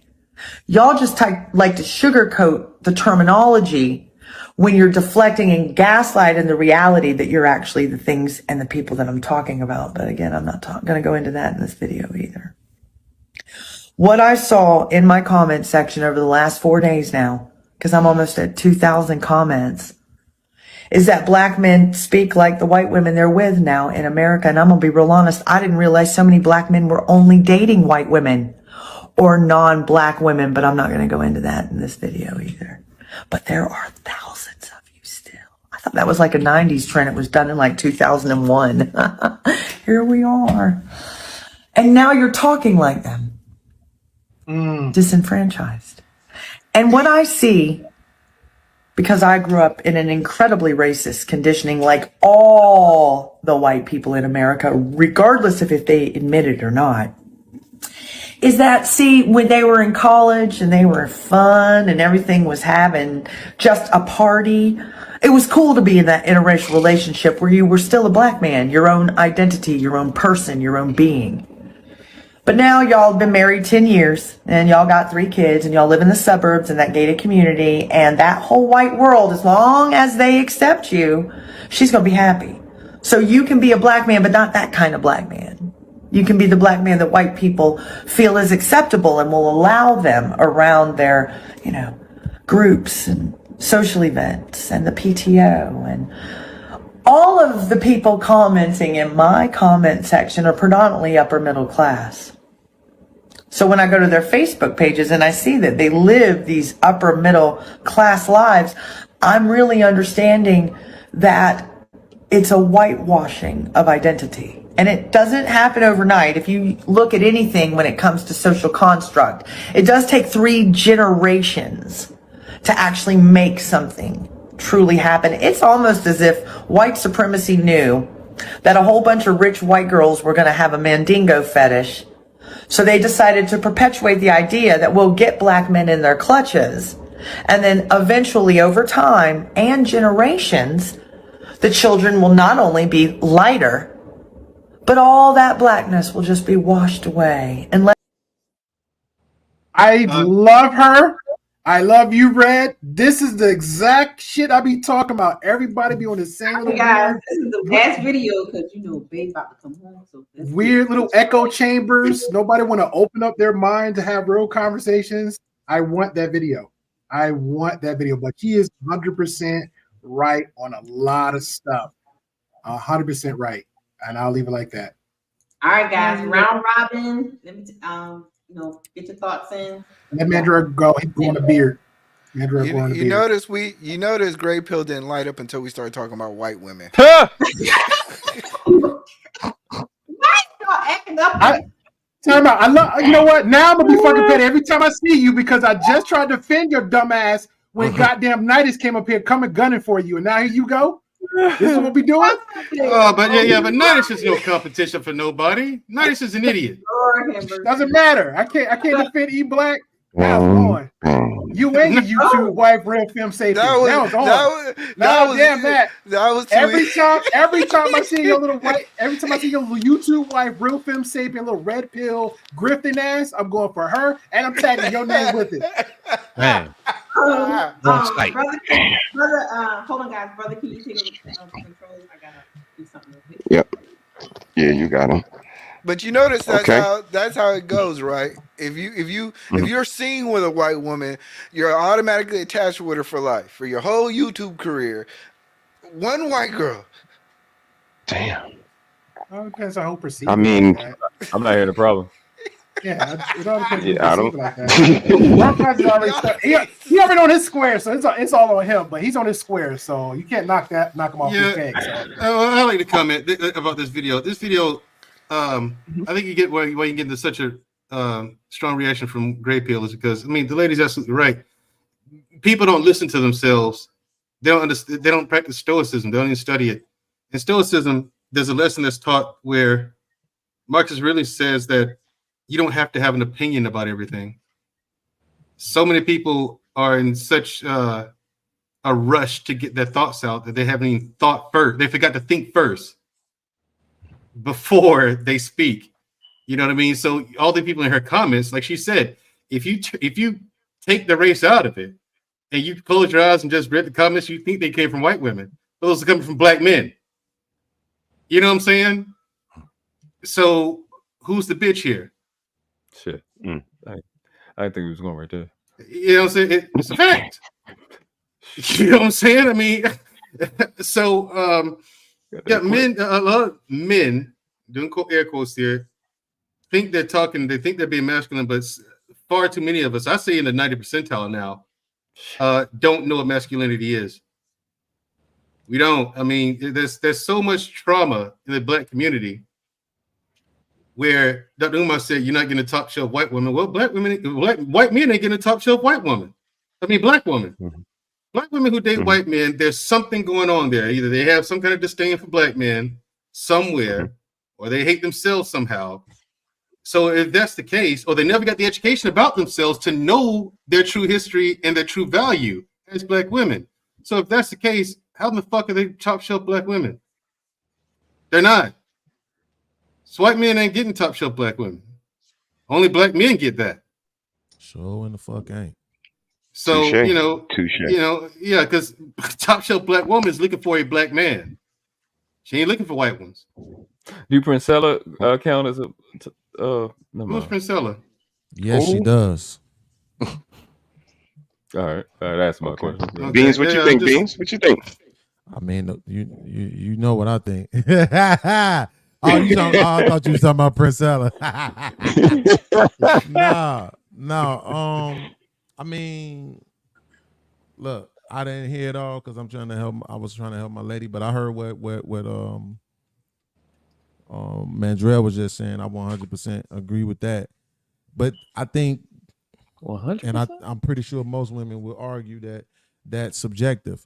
It's always subjective when it comes to women. It's never subjective when it comes to men, right? With a man, it's one line: ugly, good looking, right?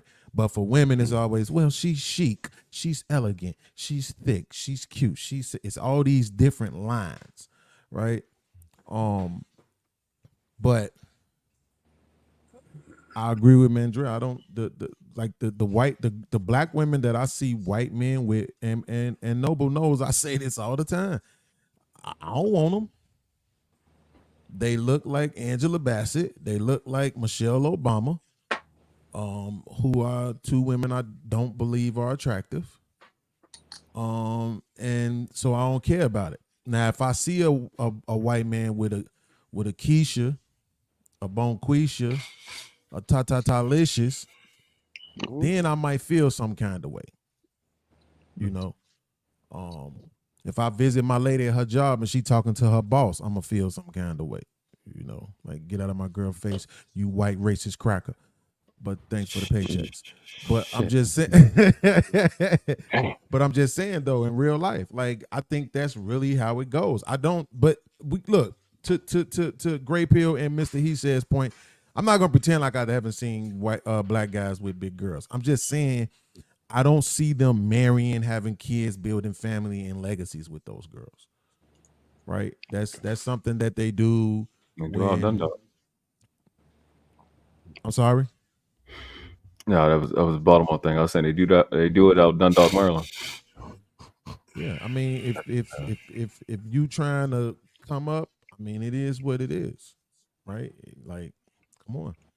So, but I think, you know, I think it's okay. I understand what the problem is. Everybody talking about all this race blending and all this different stuff.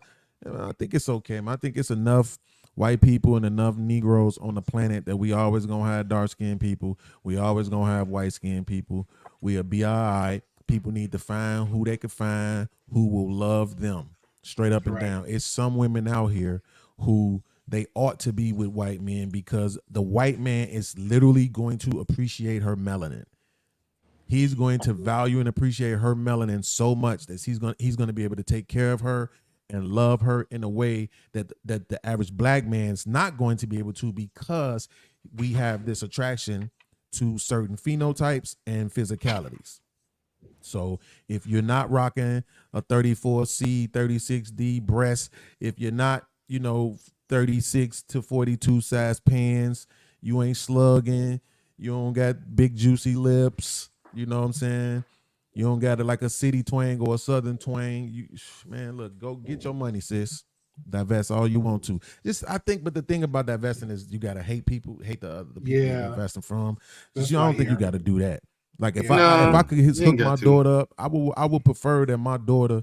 I'm a whole hood nigga, but I swear, if I could put my daughter with somebody, it'd be a Gray Pill type, somebody that's intellectual, somebody that don't go out of his way trying to be black.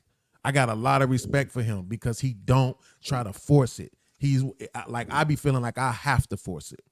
So when I see people like Gray Pill, when I see people like Mandrell, no, he like, nope. I give him a lot of credit. Let him go, world class. Let him go. But see, no, but he don't.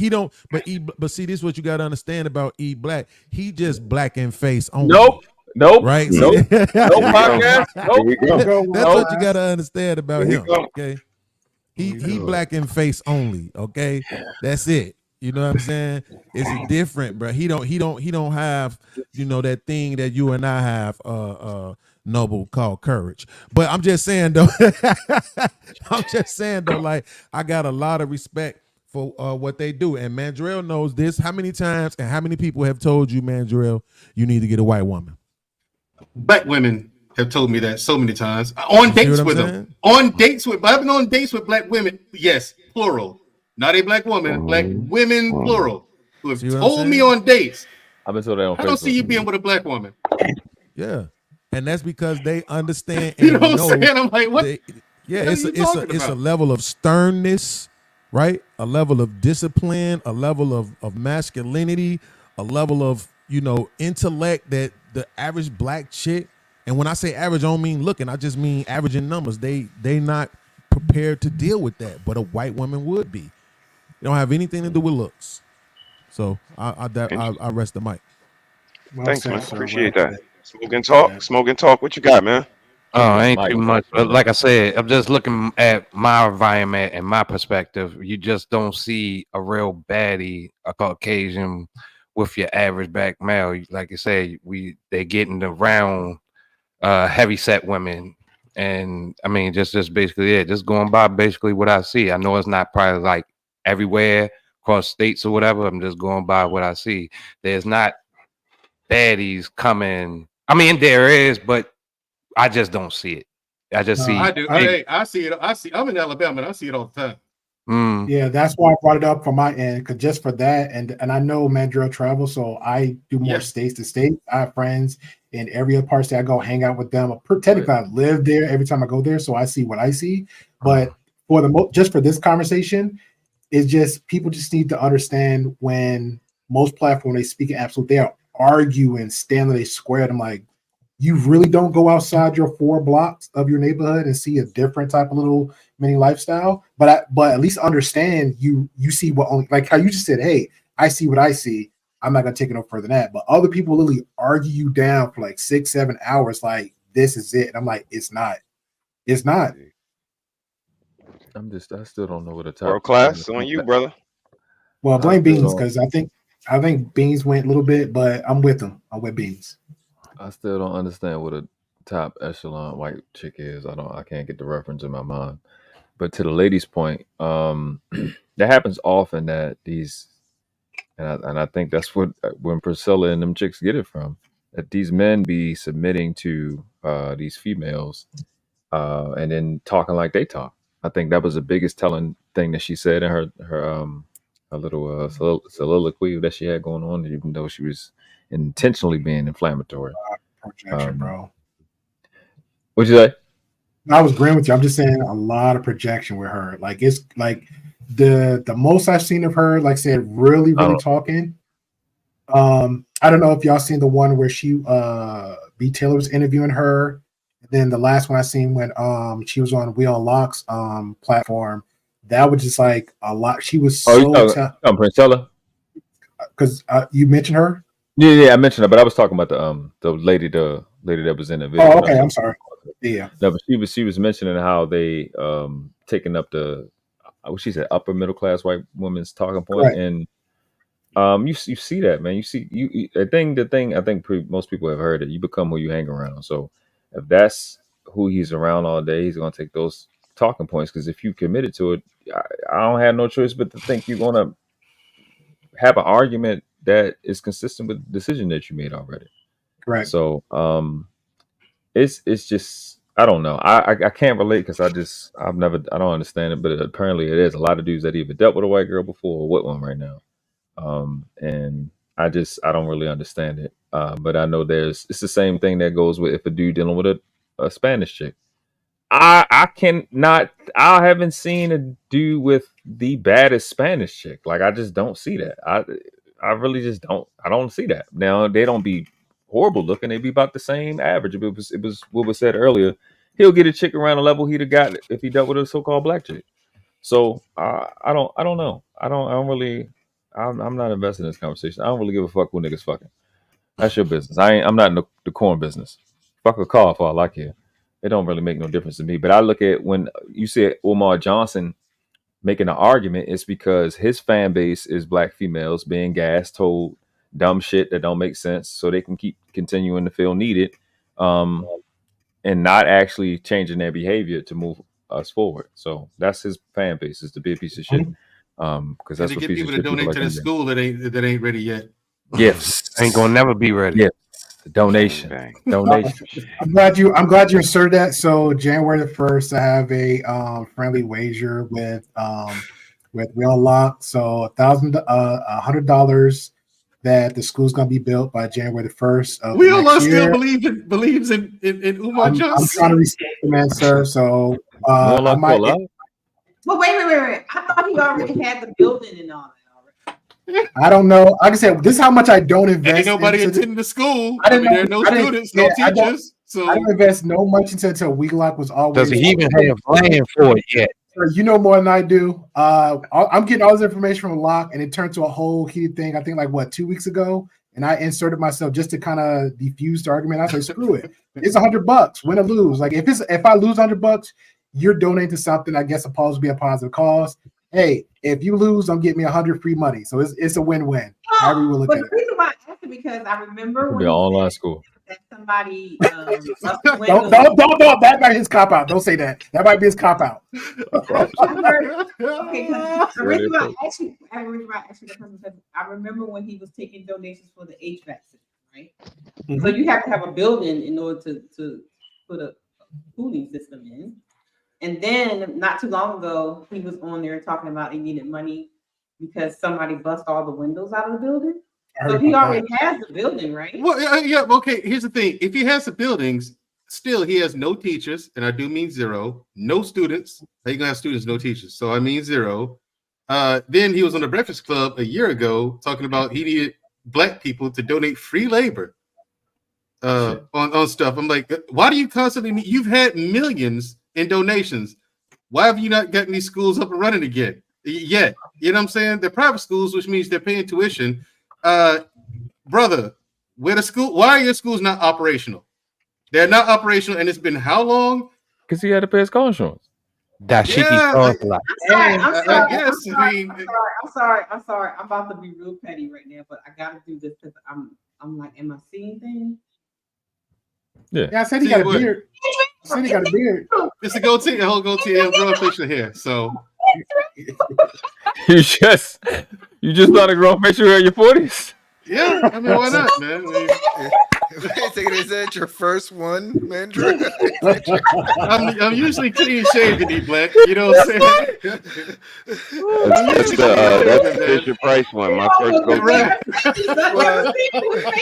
Well, no, that's that. Hey, can I get a dub sack on the corner? Beer. That's that Fisher Price goatee is. Yeah, you know what I'm saying? I'm mad his ass at the Fisher Price. That's that undercover cop goatee. Y'all got any dimes? No, officer. Right. Isn't it no cop? Still got your back. Get out. What's it? The Fisher Price starter kit. That shit hilarious. Yeah, that is hilarious, man. You do got a jazz beard. I don't want to be a part of it. You look like you got a saxophone off. Why not? I mean, I jumped there in Baltimore. Y'all got jazz up there, or do you? Or is it just bullets? Listen. What? Wow. That's what we're doing? Is that the name of a bullet? Yeah. A jazz bullet? Yeah. You ain't lying. You're in Baltimore, man. I mean, what you want? Of course, I'm gonna take shots. Hold up. Y'all wild up there, man. Come on. This is coming. 1, 2, 3, 4. We got 4. Yeah. He don't know where he at. This is coming from a guy who's in a state where y'all got standby Navy SEALs, who just swim in the water when niggas start fighting. And he's Black too. And we're also we're showing y'all how it's done, how you deal with real racist people. That's what we're doing. This is how you handle that. And then make it so bad. We're in a state where that happens, and yet everybody else outside our state like, ooh, Black people getting together. We're like, this is the norm. Exactly. Tell them, Chris Bill. That overt in your face racism, not in Alabama. Nope. In Montgomery, which is the city I live in, which is where the incident happened in that riverfront. It definitely doesn't happen. Like it's like an unwritten rule. Crime doesn't happen in that area. Everybody goes there to chill out and have a good time. Some racist pigs came out there from Selma, came out there acting a fool. All right, we're gonna tune your ass up. My cop's cool with me. Exactly what my cop is cool with me. Right. If you want racism, overt racism, go to Mississippi. All you want. That's where the racist people have moved to, Mississippi. They don't live it. We ain't having it here no more. Black people ain't having it here. Shout out to E-Black is on you, E-Black. What you think about the video? Low gas prices. I just want to throw that out there too, just to on the video. You know, I don't try to get into the whole gender mixing debate. I think I'm. It's like we're world class. I don't dig police. I don't care about who you. I'm very pro-black, so I do believe black men and black women should come together. We need more troops on the street. We need more black men on the street, black families, black organizations. So I think the only way you can do that is by strengthening the bonds of black marriages and black relationship. Do I think white women fetishize black men? Yes. Do I think black men fetishize white women? Yes. I'm gonna leave it there. It's very trivial. I just found it interesting that she said the mandingo. Mandingo fetish. Yeah, She said. did. I mean, if you really want to look at it, again, it's very ironic that, like I said, probably in one of my other tirades, that we kind of get Stockholm syndrome and we adopt the argument of the other person and kind of use it on our adversary. And this is not different. The fetish of black women was something that was done, and over their skin tone, over their voluptuousness. And fast forward to 2023, we have the sisters saying that they dating white guys. I played a video on my show where the white guy was like, don't come over here with that, because it's obvious. Your approach is obvious that you are just fawning over me. You're just dating me because I'm white, or you mad at the black guys right now. And that's the sophistication that they lack. Again, you got the right to date whoever you want, but when you use the same approach that you use with us, the same approach that you use with your children, that insensitive, you just got to take me as I come. I don't care if you see right through what I'm doing. And that's no different. So people are always going to fetishize over, other races, over body types, but the proof is in the pudding. How you going to treat them? If you just breaking up with them in a year, like Tamar, like, go ahead over there. They don't want you either. Nobody wants disagreeableness. Nobody wants cantankerousness. I don't care if it come with a big butt. I don't think a big butt and big titties equal a blessing. Not at all. I've been on one of my brother's panel. He told me I never met a voluptuous girl that had a good disposition. That's horrible. They're opportunists. They think that they deserve something because they got a big butt. That's where doodle comes out. I'm not impressed. Some of these simple guys may be impressed by that, but I'm not impressed. I much rather character and quality. Somebody that's going to be there. Again, a lawyer. I don't want no legal aid. I don't care how flashy you are. I want a lawyer. So again, I look at the results that brothers get. I look at the results they aspire to get. I see so many people on the panel at night giving relationship advice, and then on, come and take me down.com, squirt me off, Kendra, Soul Snatcher at night, trying to get the very thing they tell everybody don't go get by day. So, do what y'all want, but it's people that actually see what y'all doing. That's a fact. You got one, incidentally, you got one up there who embarrassed himself. I was out of town, my sister sent me this YouTube link, and I said, no, he didn't. And then next thing you know, the next night, I see Great Deal do a live about this person. We all know who we talking about. Yeah. Yep, Simon Hector. Simon, I'm talking about you, Simon. I am. You're a fucking idiot. He embarrassed himself and his country. Both of them. What's wrong with you? You niggas are crazy. Yes. That's a fact. That was wild. Wow. I'm waiting for a part 2. Hey, me too. That was stressful. I can't. Y'all Yes. stressing me right now. Hey, you know what's funny? It's like, how can they reach you? I still haven't watched it. I don't know what's going on. I don't. It's worth it. Noble, it's worth it. Do you know how many times I've seen Simon on panels and I just click off the live? I know, but here's the thing. Not this time. Please go back and watch. Yes, absolutely. Yes, absolutely. Yes. Worth it. Yeah. All right, Doug will say it's hilarious. All right, I'm gonna go. It is. It's hilarious, man. It's just something different. Yeah, this was just so different from everything else he does. So different. I was like, golly. Stop talking about Simon pop up. Look, okay.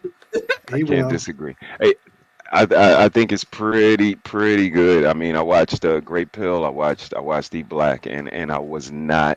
You reacted to it too, E-Black? Not entertained. Oh, Not I entertained. interviewed him. I interviewed him while we went Very over the entertaining. whole thing. Kudos to both you gentlemen. It was priceless. Okay. Kudos to both you know E Black's gonna be terrorist level. Red Lipstick Violence is right. Red Lipstick Violence is right. Noble.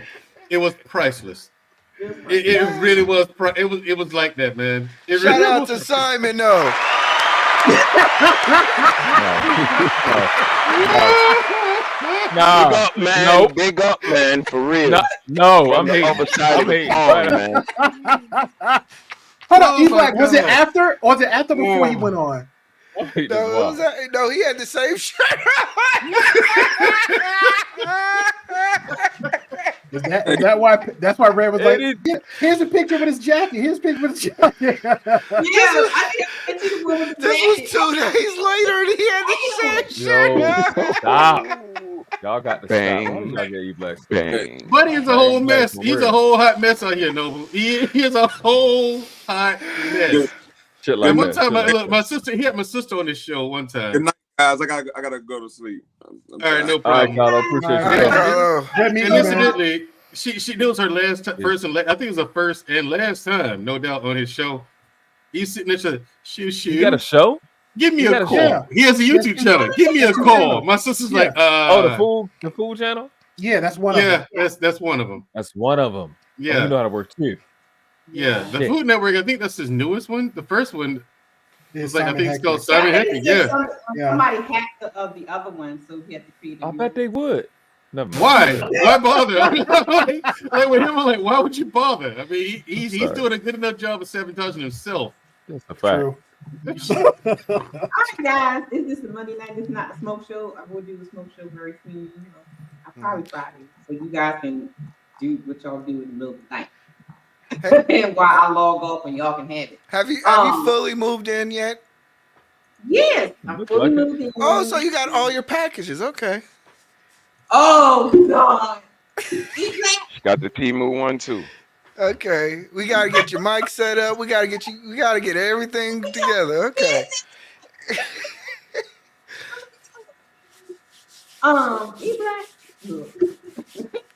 Sis, you got your Temu package? Yes, I got another one coming too. Temu wins up the devil, y'all. Don't get hooked on it like me. Okay. You should stick to Wish. You should stick to Wish. No, Wish is terrible. That's a fact. But I think my Amazon account is getting jealous because I've been ordering too much Temu. So. Well, guys, this was fun.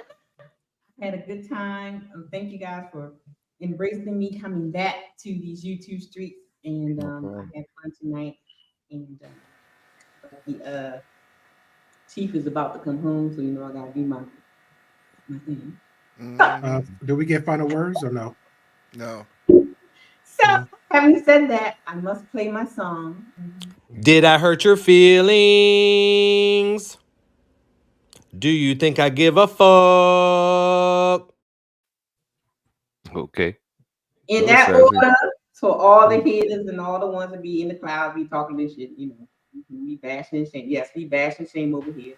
6, 7, 8. Are you pressed? Are you mad? Are you upset? Are you sad? Give me a pic, let me give you a hug.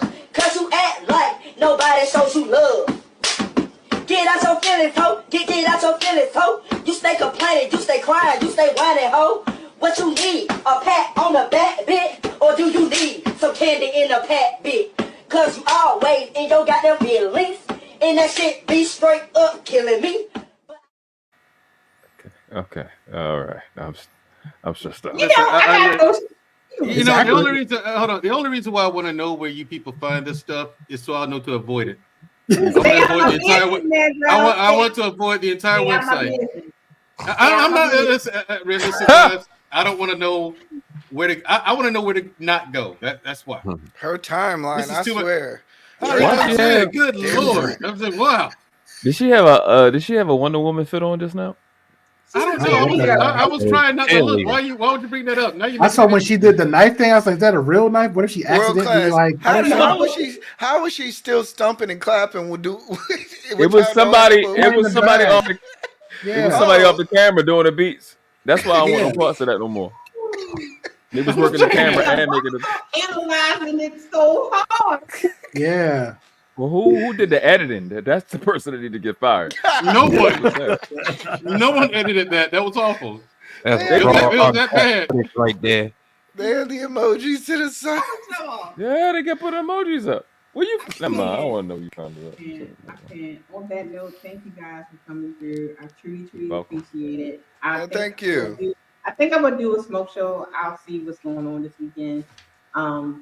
Yeah, I'm working on one with you for next week. I got. Yes, you're supposed to be doing the anime Marvel comic things. Yeah, it's gonna be Star Wars. It's gonna be anybody fans of Star Wars. If you're a Sith or Jedi, you're more than welcome to come up. We have the conversation. No, don't start it. Don't. I'll let that one pass. I'll let that one pass. Don't say anything. Don't say anything, Mandrell. Hey, Mandrell, yes. Let that one pass. Your question. Friday at 11. We should do a Superman. We should do a Superman smoke show.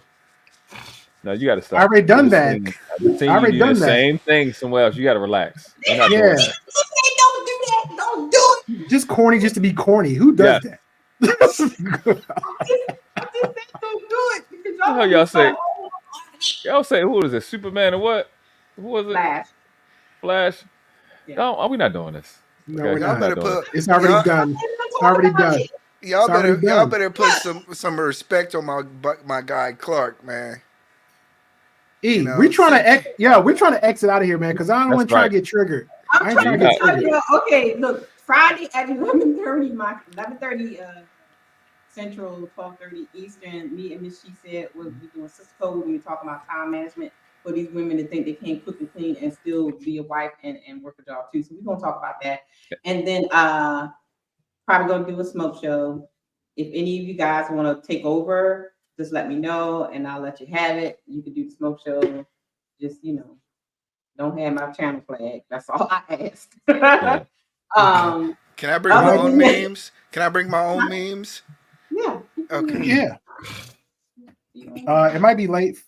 You said you're doing the where Mrs. Heisha said Friday next week? No, Friday this week, but in the daytime. Okay, PM. Okay, so 12. Yeah, and it's 11. Oh, you said Thursday, Friday, Saturday. Yeah, Thursday, Friday, Saturday. I might do the late one for the geek side. Tuesday, I got the group one for the Priscilla one tomorrow. So, but I'll definitely be there. Okay. Yeah, well, just let me know. And also for my channel, if I may, listeners, I have a special guest.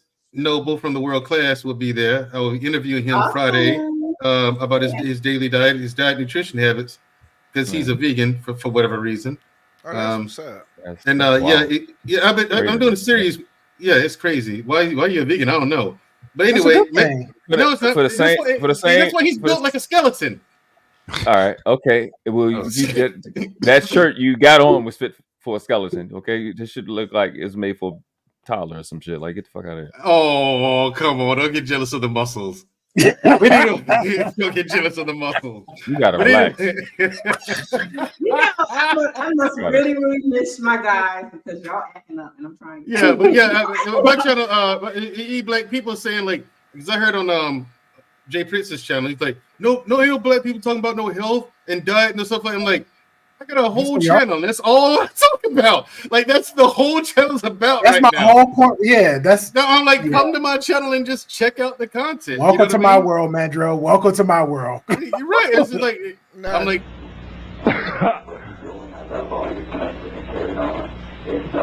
You the devil. I remember that guy. I remember him. Don't get him out of the line. This is why I don't promote. When I go those, if I be gracious or they bless me to be on, I don't promote at all over there because it doesn't make any sense to do it. It's best just to venture out, find the spaces that mesh with your niche, and then that's it. Nobody on that end. It's just an ongoing circle of arguments all over again. You're lucky if you might find. And then, no, they start following you. Shit, niggas. All right, Petty Red. We gotta shut it down. It's about to turn it. You gotta Petty Red. I got something to say. Niggas start following me from different channels, just trying to troll me. Nigga, get the fuck out of here. Petty Red, you gotta shut it down. Look, E-Black, I give people accurate information on diet and things like that, diet and exercise. I'm even doing a whole body transformation of my own. They don't want to hear it, man. They don't want to hear it. I'm making them episode by episode so people watch me lose weight and get in shape. You know, I gain weight on purpose. They don't want to hear it. 40 pounds of it, 50 pounds on purpose. I don't want to hear and it. You get to watch me lose weight. I'm releasing the first episode next week on.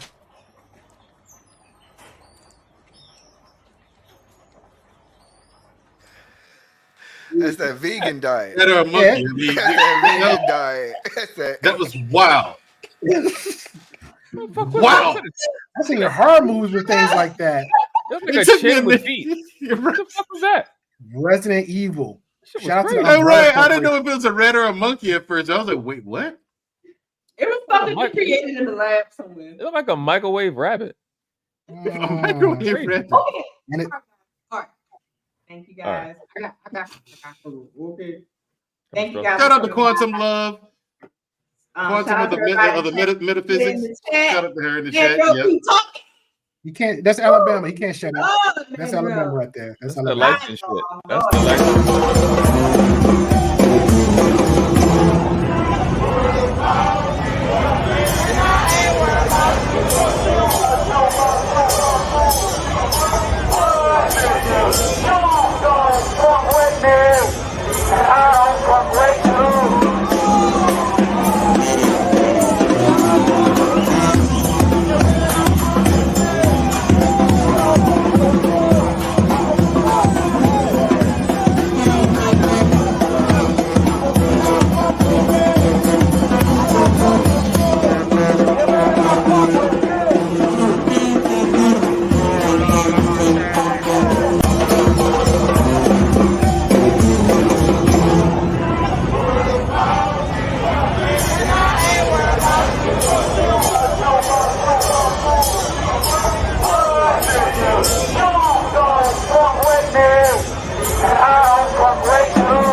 Ha ha ha!